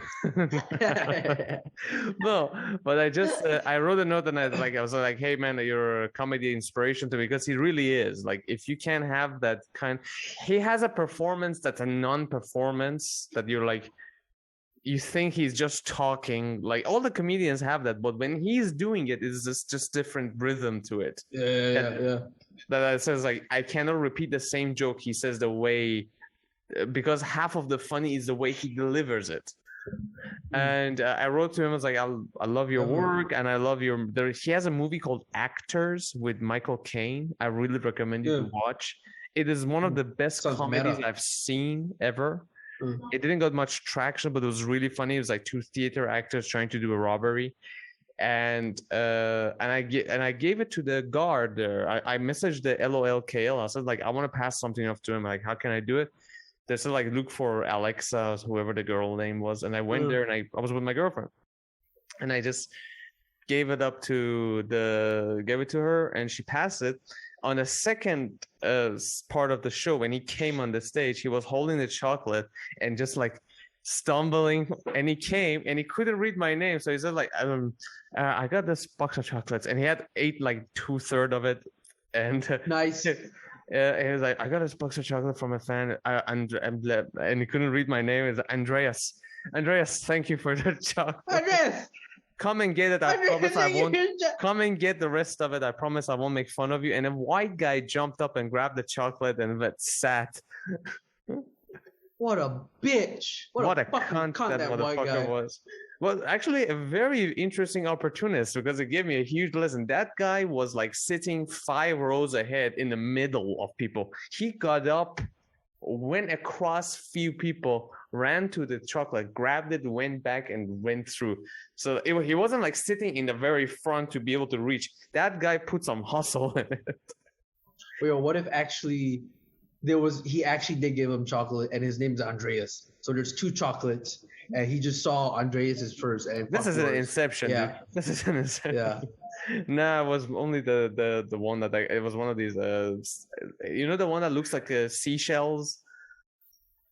Oh yeah, the fancy ones. The Belgium chocolate. Yeah, they're like white chocolate, brown chocolate, brown chocolate. Yeah, I got that for him. Yeah, I should have laced it with LSD. See what the fuck he's.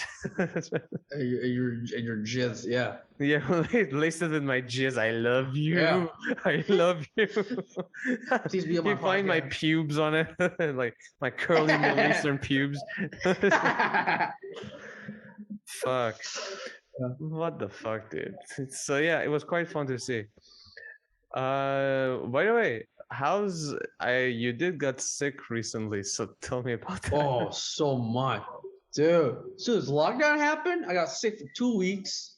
I'm pretty sure it's that thing going around in the world. Yeah, I'm pretty sure I got that. Yeah, for 2 weeks. I just had like a fever. So yeah, You that had fucked me COVID? up. I didn't get checked, tested, but I just assumed I had it. People were like, Rizman, you're so sick. You should go out and get tested. I'm like, you know what? It's just cheaper to stay at home and assume you have it. Also, I don't want to infect my Grab driver, etc., etc. What's wrong with you? Just stay home and assume you have it. That's it. I got nothing to do. I'm unemployed. So yeah, 2 weeks. I had that. Which I got it from my 13-year-old cousin at a family gathering. You made out with them? On my and he came on to me. Okay? He came on to me. He's bigger He was than me. asking He's my for it. height. He's my height. Yeah.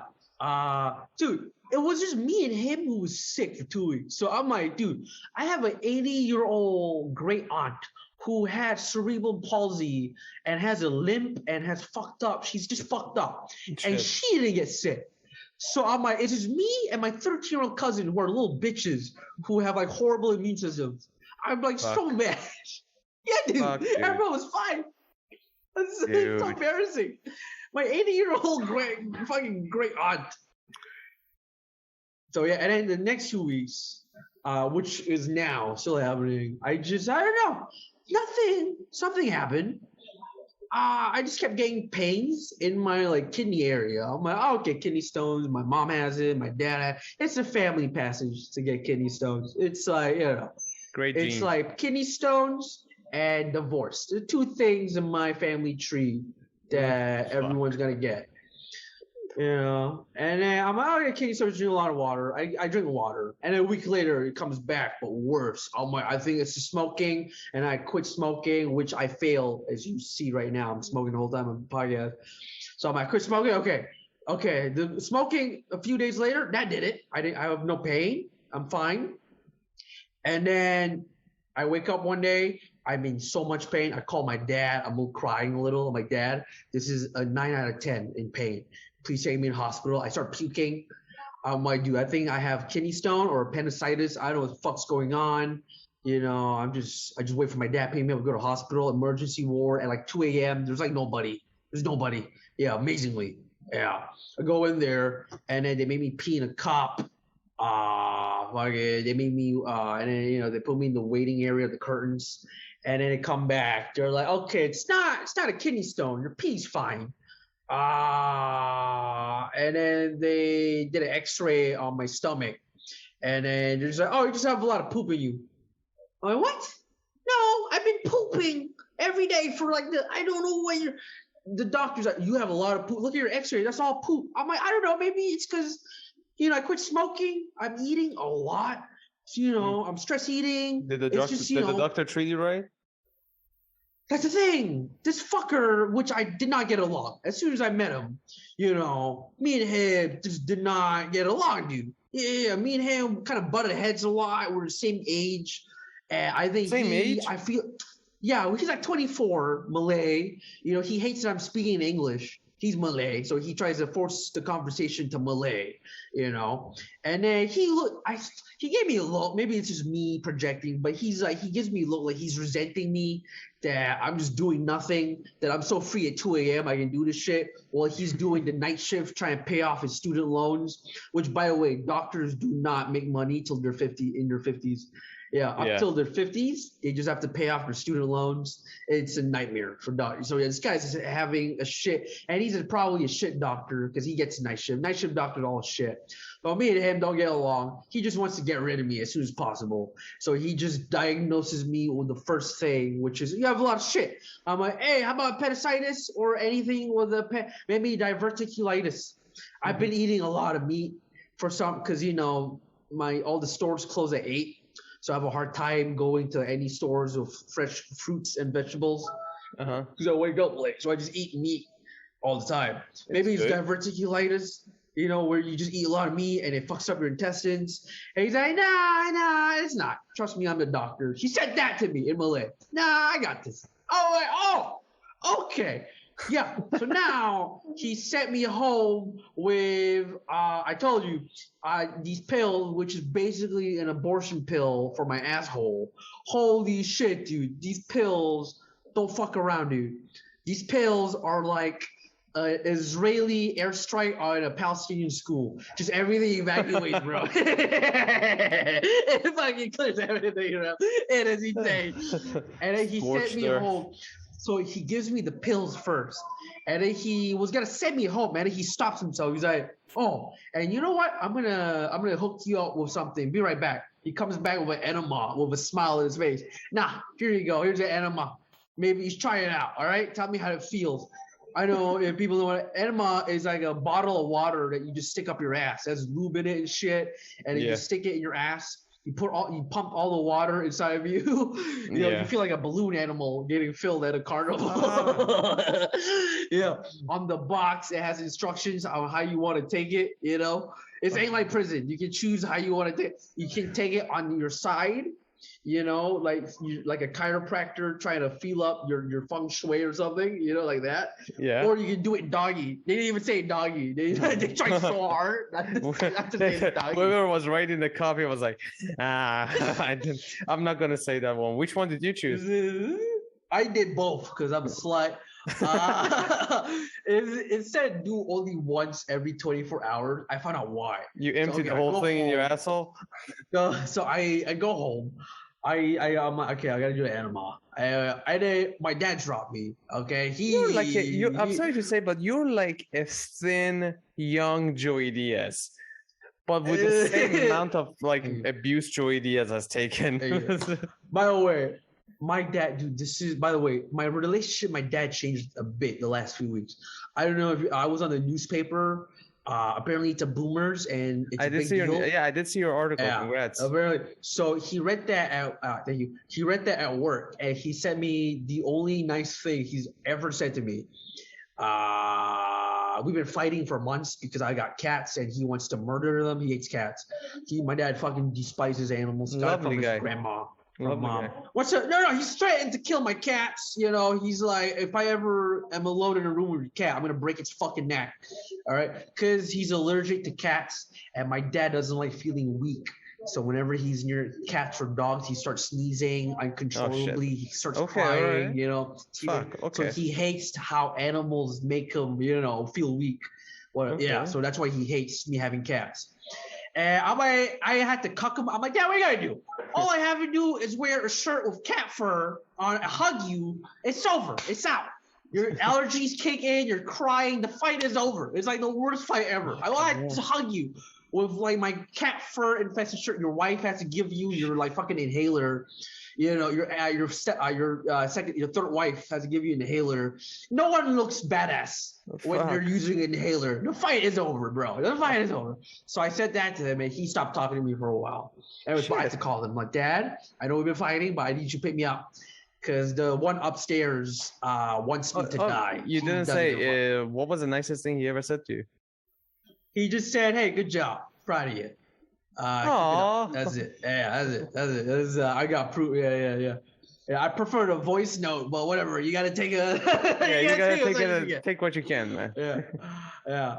Anyway, so yeah, the whole time he was actually being caring. Like, oh my god, my son might have appendicitis. You know, he's okay. He waited outside. He was really worried. He was like, you know, a little nervous. Asked the doctors 100 questions, and then as soon as he gave the enema to me, he's like, "Oh, my son's a faggot. Oh my god, he's gonna be a faggot." I swear, the vibe changed in the car ride home. He was like so disappointed in me that his son has to stick something up his ass. Fucking faggot. I ain't raising no faggot. So yeah. So now he's mad at me again. So like all that work I did with the newspaper for 5 years, all down the drain, brother. Down the drain, bro. Down the drain. You're done. You're done. He's wiping his ass with my fucking art. He probably deleted that text. My son's a faggot. No. I don't have a choice, man. Dude. So yeah. I'm like, okay, my dad, I gotta stick this thing up my ass now. He's like, all right, just text me how it is. He's like, I can video call you if you want. You want to see? And then he got so mad, and then he just drives off. Oh. Fucking hell, dude. I go upstairs. Yeah, I go upstairs, and the thing is lube, very cold too. Yeah, I should probably put it in the microwave or something. Yeah. You should boil it a little bit. I feel like the doctor used it before me or spat on it or some shit. Maybe it was his spit that lubed it up. Yeah, fucking asshole. I fucking hate that guy. Yeah. Anyway, yeah, it went in. Dude, I have like no ass. You've seen how I weigh like 40 pounds wet. I'm like 5'7". You I'm have a two-dimensional. shitty diet, but you're remarkably thin. Yeah. It's I don't know. I don't know. It's a bulimia. Yeah. So, dude, it took me like 10 minutes to find my asshole for the enema hole. Yeah, I couldn't find it. I'm like, okay, that's the back. And this is where the legs start. I gotta find the little hole. Yeah, so, and then after like 10 minutes, I found it. I stuck it in. I'm like, okay, I want to see what gay sex feels like. So the box says Jesus. Jesus. The box said to only put like the nub, just like the tip. You know, I'm like, I want to see what the hype is about. You so put the whole thing. I put like 2 inches. Your dad was right. I don't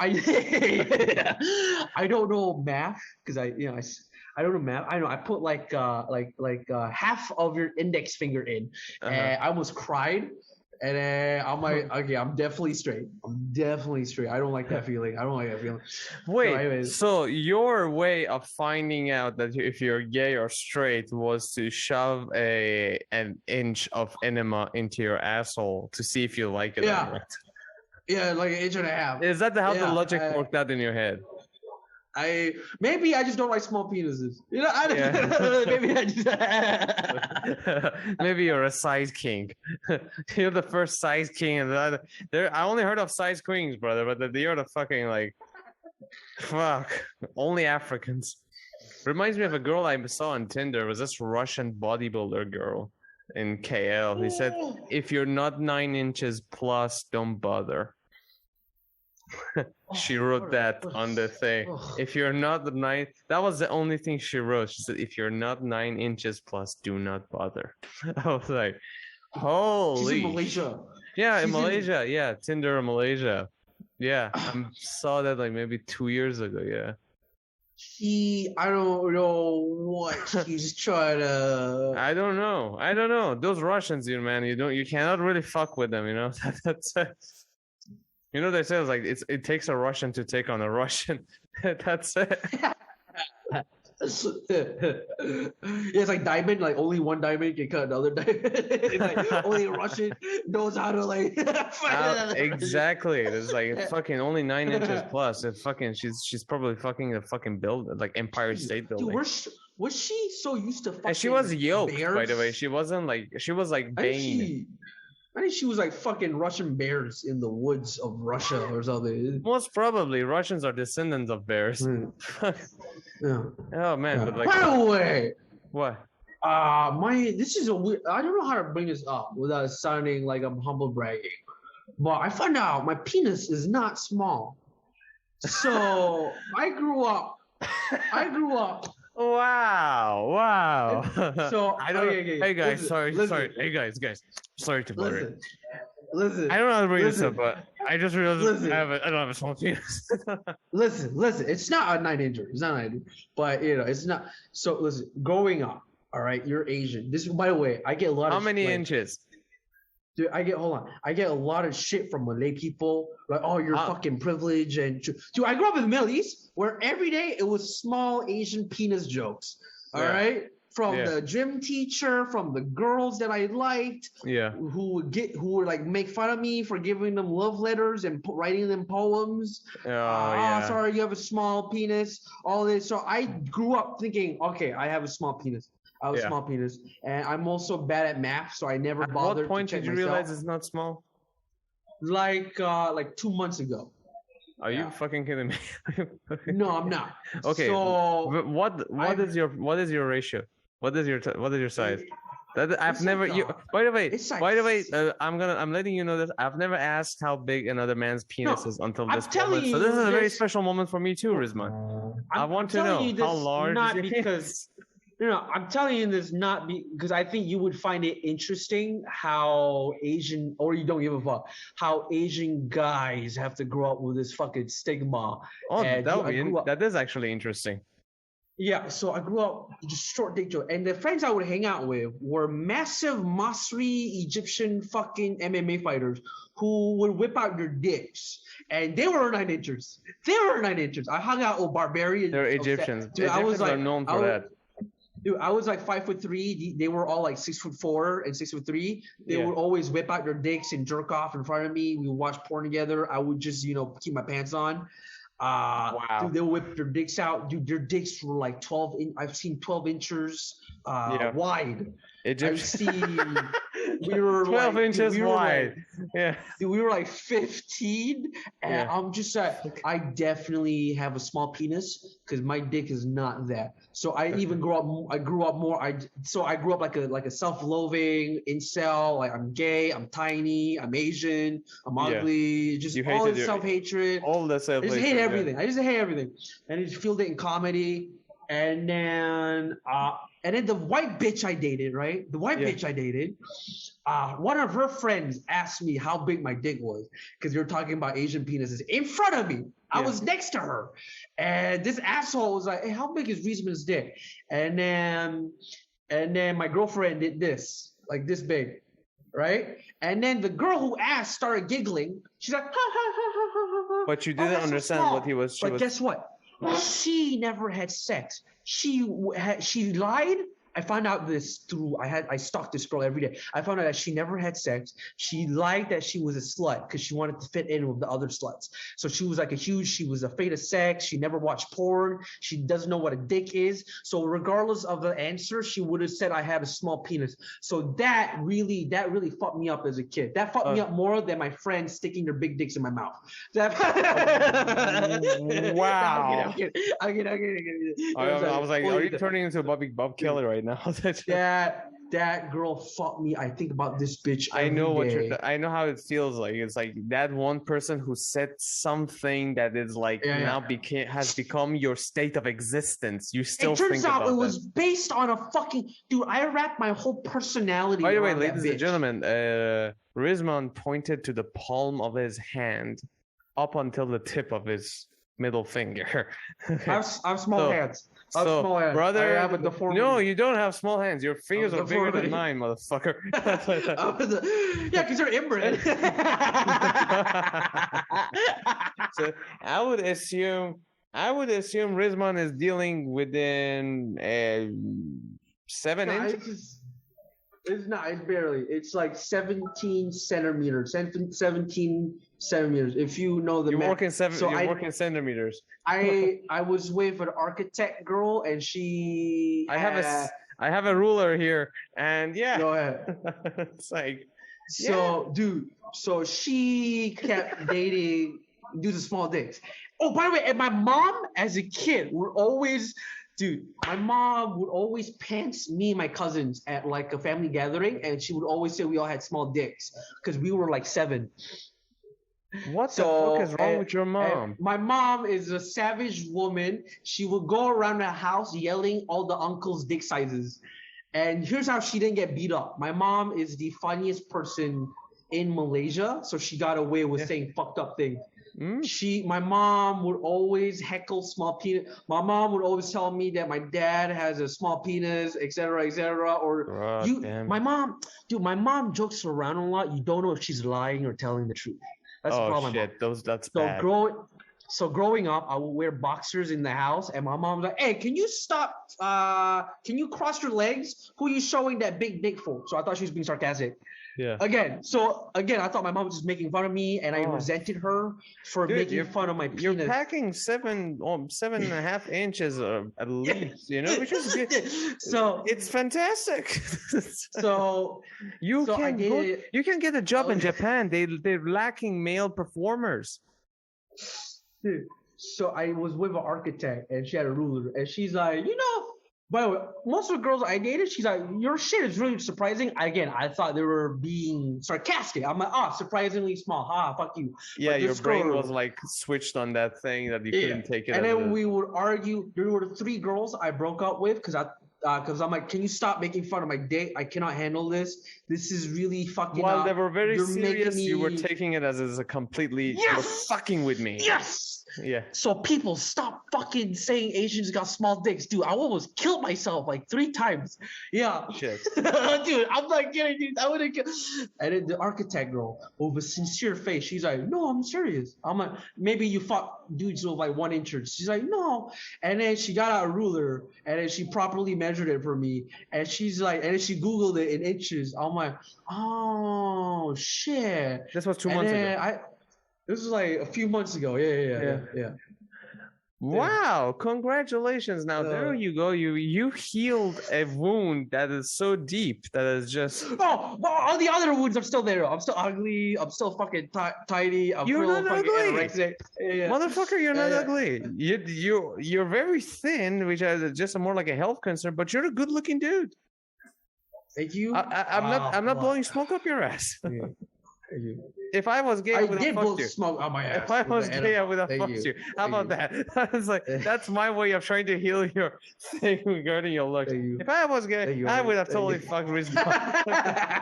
I would have let him. If I was gay, I would have fucked you. To be honest. If you were gay, I would go straight.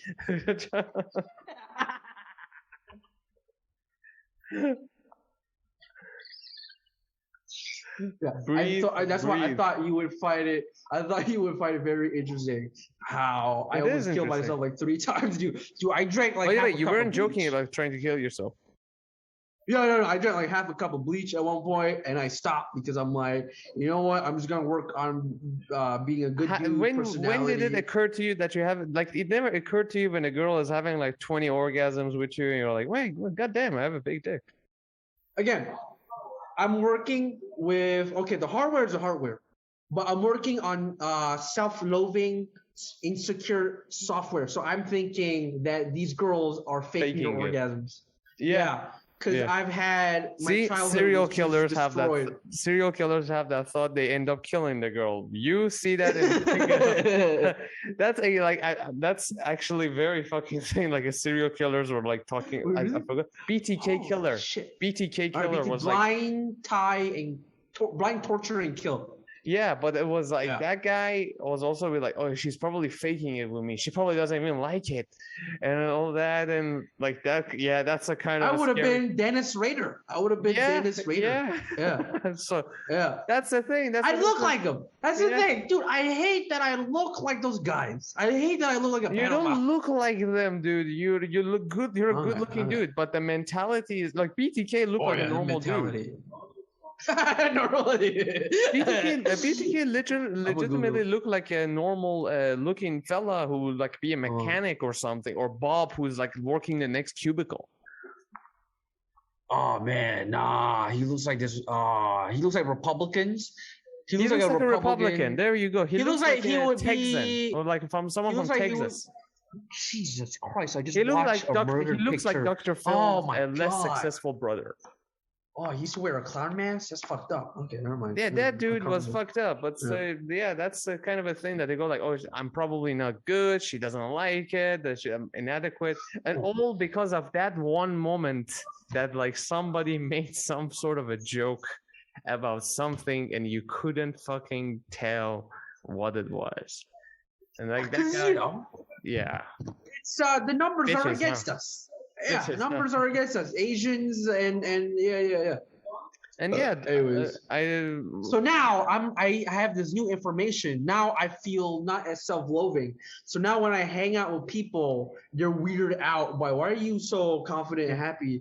I don't like it. Can you stop changing? So now I'm trying to find ways to be new me, and it's not working. People hate me so much now because they liked it when I was like very like self-loathing and insecure. But now that you're a little less self-loathing, you're like yeah. So now it's Fuck fucked up my that. whole life. I don't know Fuck who I am anymore, man. I don't know who my Oh, real good. friends There's are anymore. transformation coming up, Yeah. dude. You're gonna 'Cause be now I eating a find little out- bit. What? Found out what? Now I find out there's some people that just hang out with you because you make them feel better because you hate yourself. Brother, Yeah. I know exactly what you say by that. Yeah. Some people are, I I ended some friendships. I was like, dude, go fuck yourself. Seriously. Like,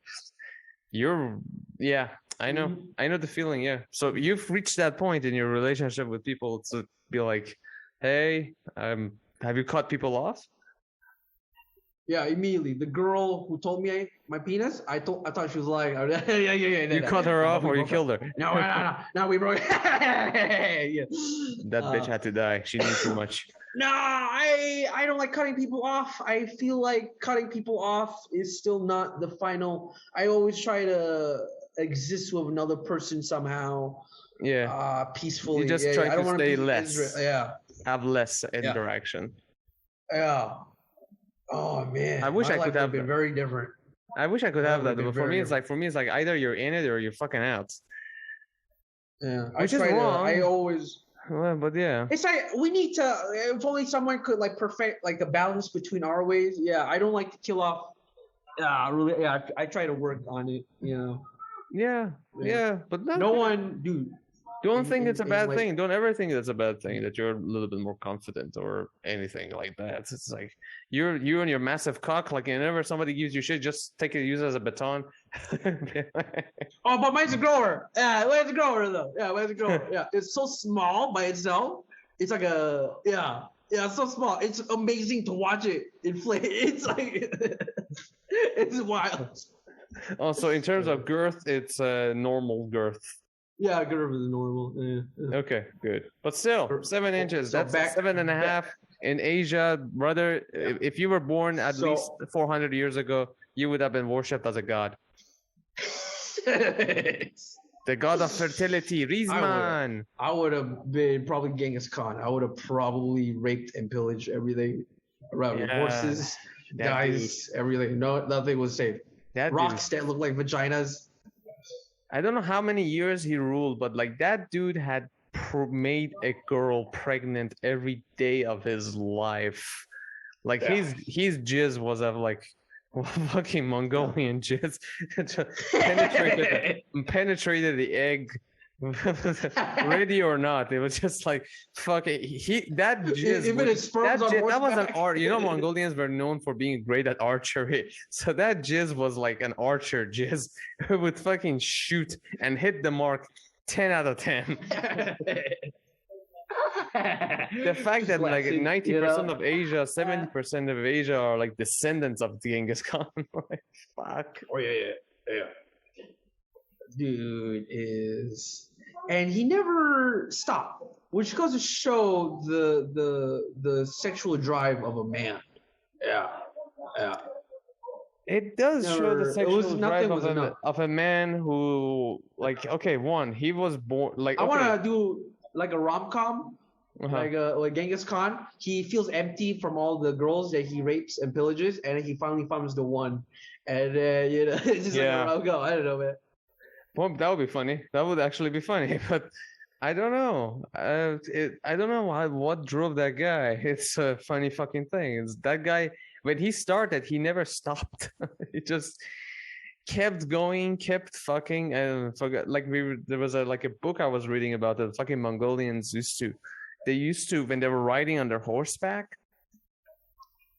In order to not stop for food, that the one thing they would do is that they would make an small incision on the back of the neck of the horse, and they would suck the blood of the horse as a means to gain some nutrient for a little while to keep going forward.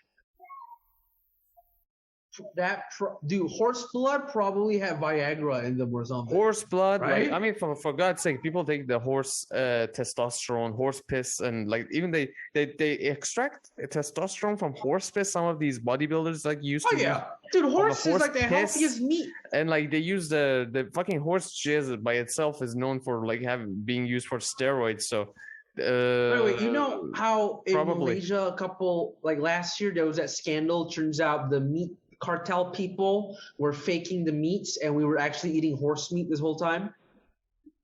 Where was it true? Yeah, it was true. So it turns out all Malaysian halal meat is actually horse meat.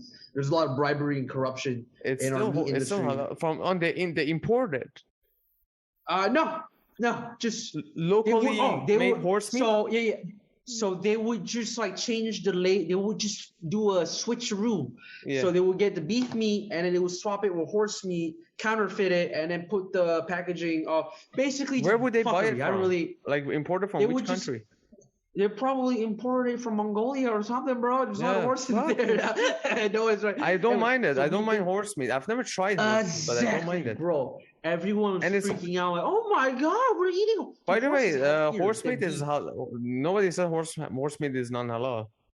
It should be halal, and it's It's fucking halal. healthier, and it's cheaper to make, and it doesn't harm the environment as much. Is Making it cheaper to make? horse meat?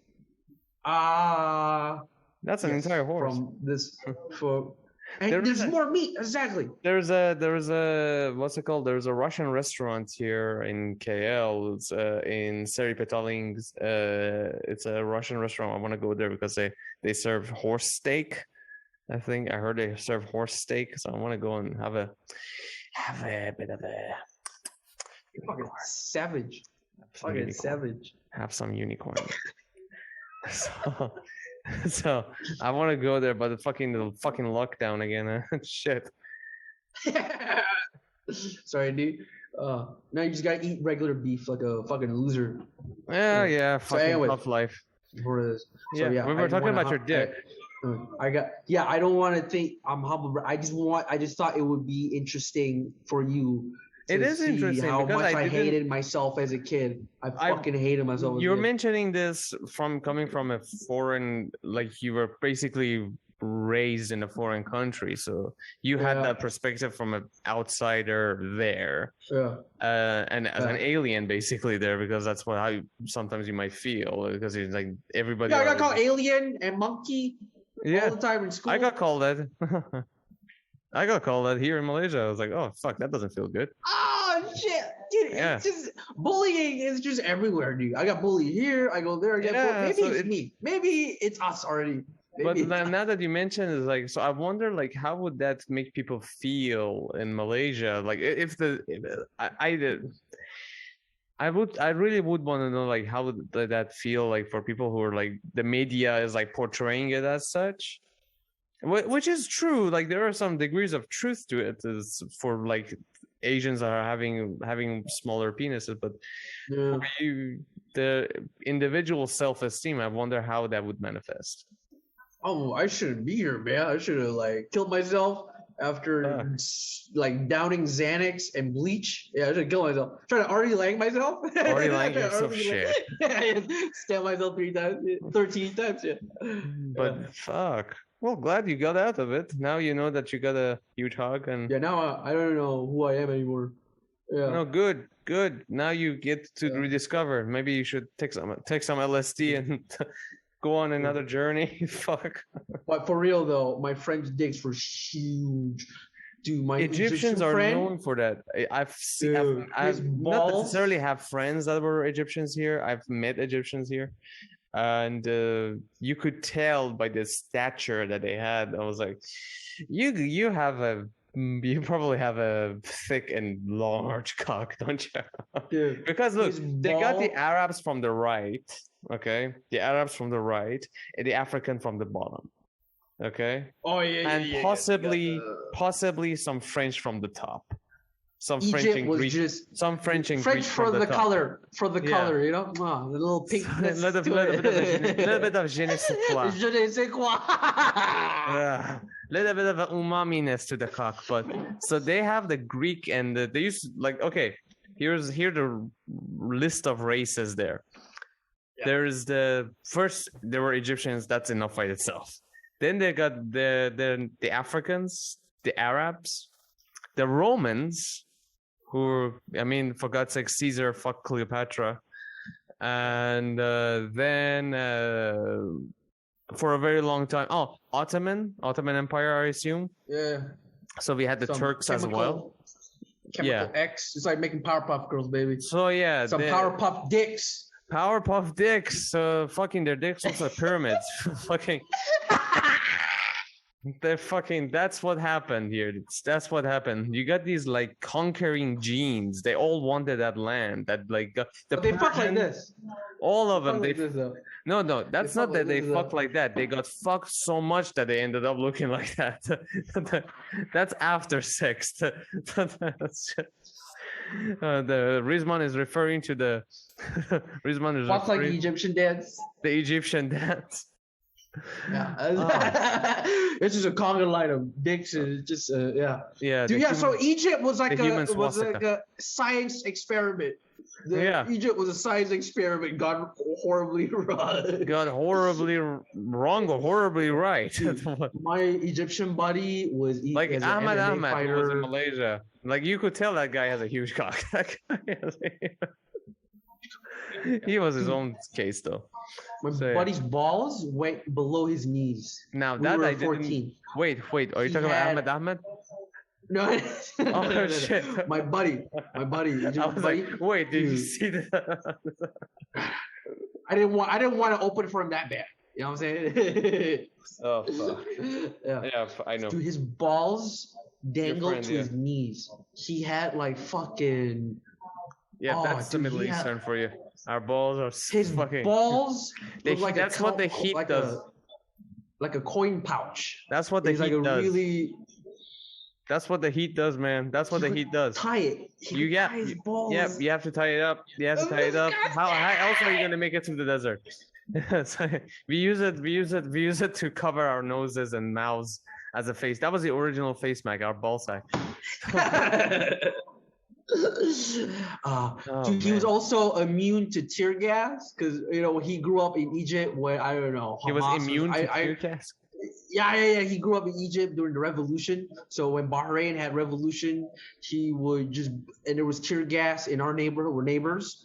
And bro, he was the only one who would not evacuate the subway. He's just still eating his fucking Italian BMT. The employees are jumping over the counter, running out, crying from the tear gas. He's just like fucking eating a sandwich, and there's like police brutality happening behind him. Yeah, this guy's MMA fighter. He's balding at like 14. Shit, dude. This guy's a savage, man. I love this man. Yeah, he's my best friend. I saw him every day. God bless his heart. Jesus. His dad was old school Egyptian.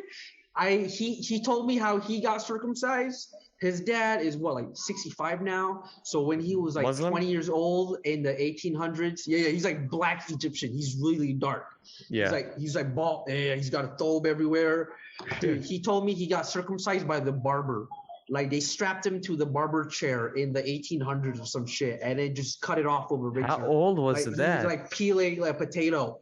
The dad's like 65 now, but Egypt in the 50s is probably like the 1800s. So yeah. Oh fuck! With the barber. So that's his dad. He's the toughest. He will always try to feed me testicles. Not his dad, but food testicles. Like goat testicles. Good for your testosterone. Yeah, he wanted me to out my testosterone because he looked at me and he felt sorry. You should try to trick me. Good, there you go. That's why you have a huge cock. That guy pumped you filled with testosterone, dude. That's good.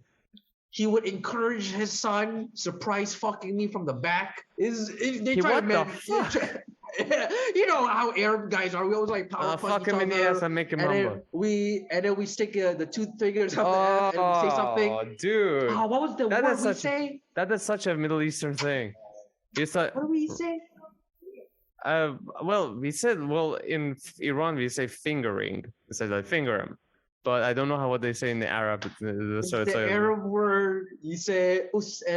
He's referring to Rizman is referring to a very interesting Middle Eastern culture of like pretty much sneaking up behind somebody else and sticking two fingers between their butt cheeks. Yeah, so his dad's like, Habibi, go deeper. So he would watch his son power fuck me in his kitchen, and I'm still chewing the testicles. Are you laughing or are you crying? I'm just laughing because this is like finally I got the two older brothers and uncles I've always wanted. Yeah. Oh, they're cool. Good. Yeah, they're cool. Yeah, All right. Because I'm like, okay, is this turning into a horror story or is it still a shit? Oh, sweet Christ. So Oh. he will probably get me too, my best friend. He whipped his dick out to every girl that just looked at him. Yeah, when I met him, he was fingering prostitutes from the street. So me and him are just like walking, trying to look for and he would just see a scantily clad Vietnamese woman. We don't even know if she's a prostitute. She could just be a normal person trying to look for dinner, and he would finger her under the skirt. This was him when I met him, and after like 5 years of Did anybody implanting push away? LGBT Was there any? Oh no, he's huge and scary. He's huge and scary. Yeah. Fuck. He was just fingering girls, showing them their dick. So that's how I met him. And then in like You met 6 him in years Bahrain, time, right? Yeah. In 6 years' time, I showed him a bunch of French films about sexuality. I showed him Glee. I showed him. By the end, dude, he's like pro LGBT. He's a good guy. I'm so proud of him. I love him. Oh God! So please don't meet to him. I tried very hard to make him a normal human being, and he is. He's a lovely human being, and he respects women.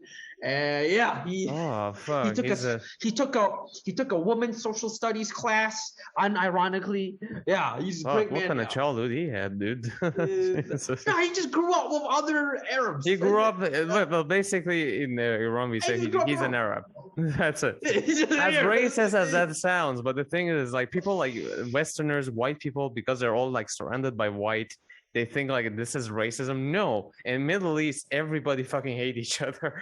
It's just like if you say like everyone hates the Lebanese. The Lebanese hates the fucking Moroccans. It's like a Turk. If you call a Turk an Arab or Iranian Arab, it's like you're calling him a motherfucker. They're European. They're European, bro. They're European. Or they're Turkish lira. Fuck off. Yeah, like it's just like that. The Arabs like hate the Egyptians. Iraqis hate the Saudis. It's just a very weird thing. So whenever like some horrible shit one of these people would do, the logic behind it would immediately, this is legit shit. It's like it just goes immediately like, he's an Arab, it's okay, or oh, he's Turkish, of course he did that. Like the race gets attached to the action that individual take in a second.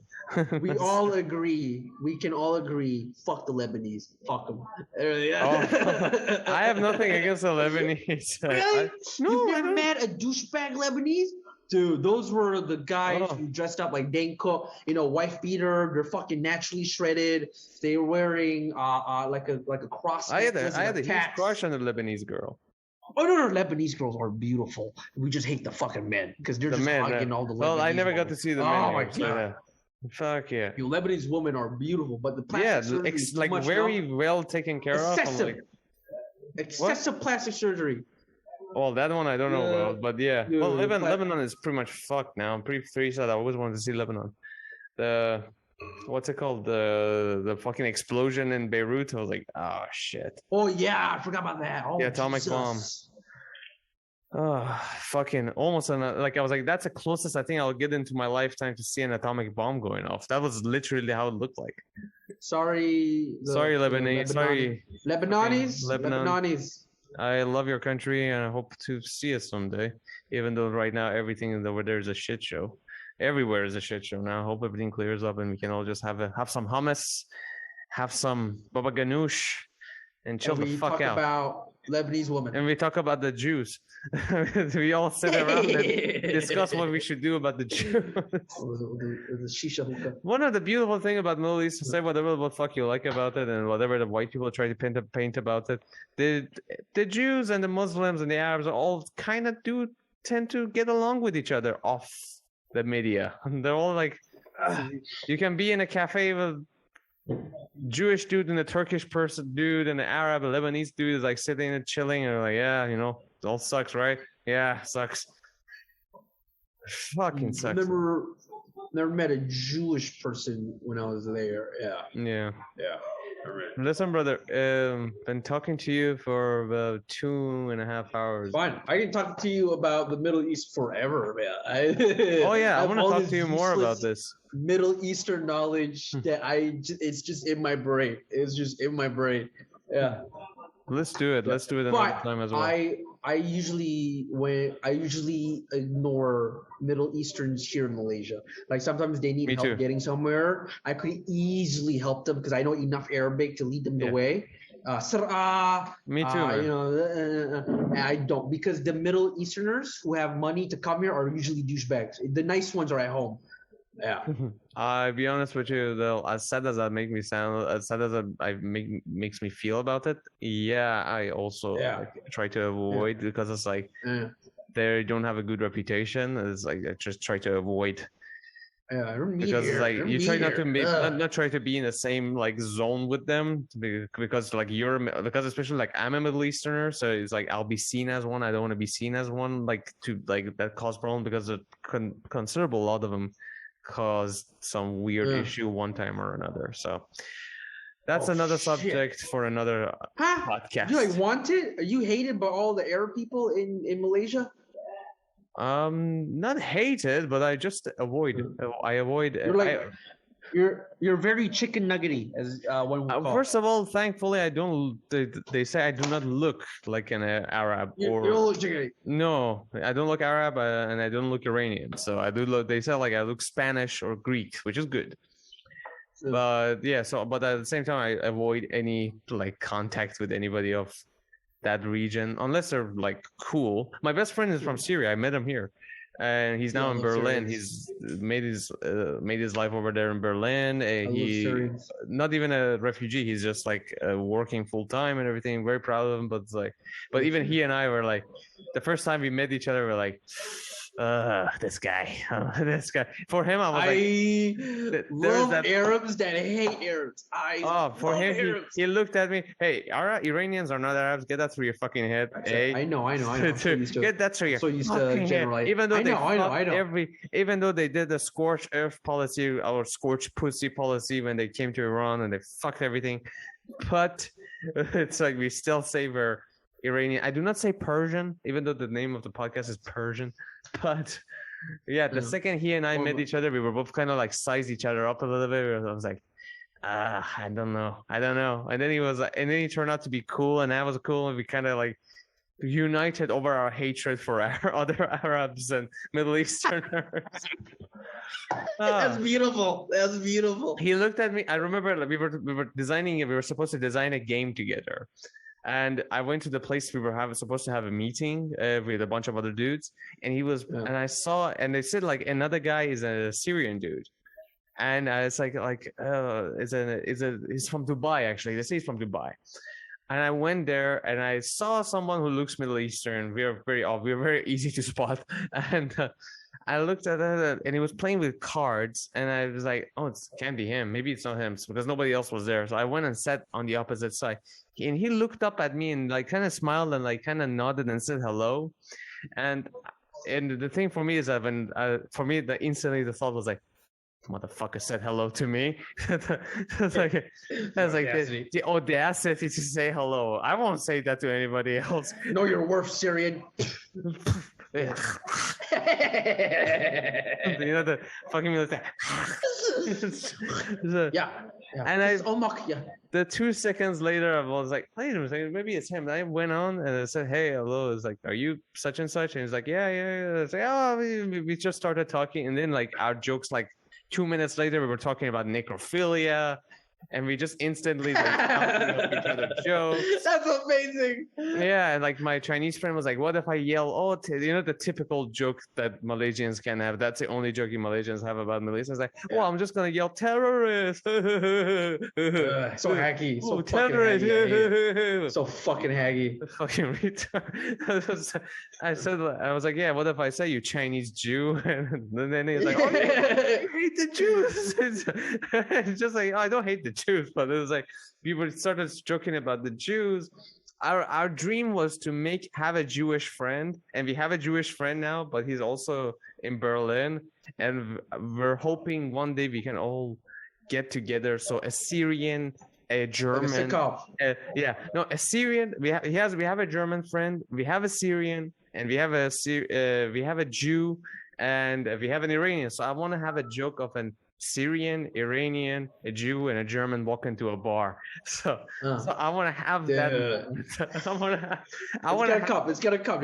I want to have that recorded one day that happened. So that's that. So let's wrap it up, brother. Let's wrap it up for this session. All right, that was fun. Anything else you want to talk about? Anything else you want to talk about? That's it. Thank you for having me on your lovely pod, Andreas. We had so much fun. Yeah, I like talking to people because it kind of nudges memories into the right direction.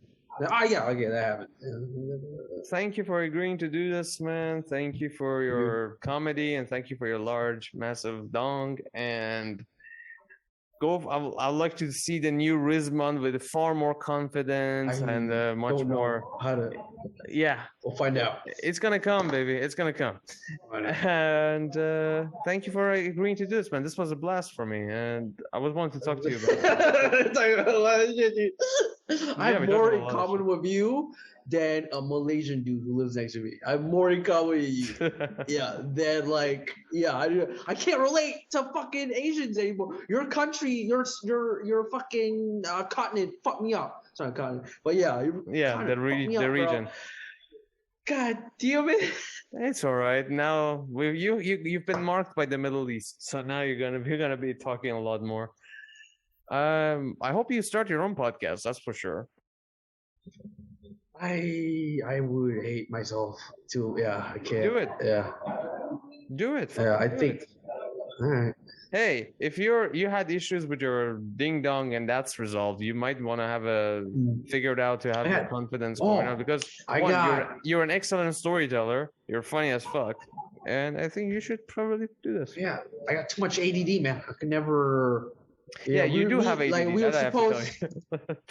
were supposed to like fucking do 3 sponsors. We forgot Blue Apron. We forgot my Tushy. I'd like to thank, by the way, our sponsor today, the Blue Apron. Dude, I found out I had ADD. We got ADD, me and my friends, and we were all snorting it, and everyone was like, "Whoa, yeah!" They're like jumping on shit. They were fucking like, "Yeah!" They were like doing push-ups and like reading and like fucking playing NBA 2K on my Xbox. I'm the only one just like. It's okay, dude. You should take some alpha sitting brain. In a corner. Call up Joe Rogan. Get some alpha brain. Maybe that'll help you. No, I just need a regular brain first, and then. Anyways, dude, thank you for that session. Let me end the conversation here, or let me end the pod here at this point. It's like, thanks for the time, and hope to talk to you again soon for sure. We're gonna do some clubhouse shit together, so that'll be fun. And I don't know, maybe I'll hit you up next week if you're down. We'll do another session. Oh yeah, dude. Talk about I hope you had fun. Was this fun for you? Yes, it was very fun. It was very fun. Thank you, brother. Yeah, I fucking love talking about the Middle East. It's like such a bananas trip of a warp part of the world. If you've never taken acid in your life, just go to Middle East. It's close enough. All right, guys. Have a good night. Take care. Ta-ta.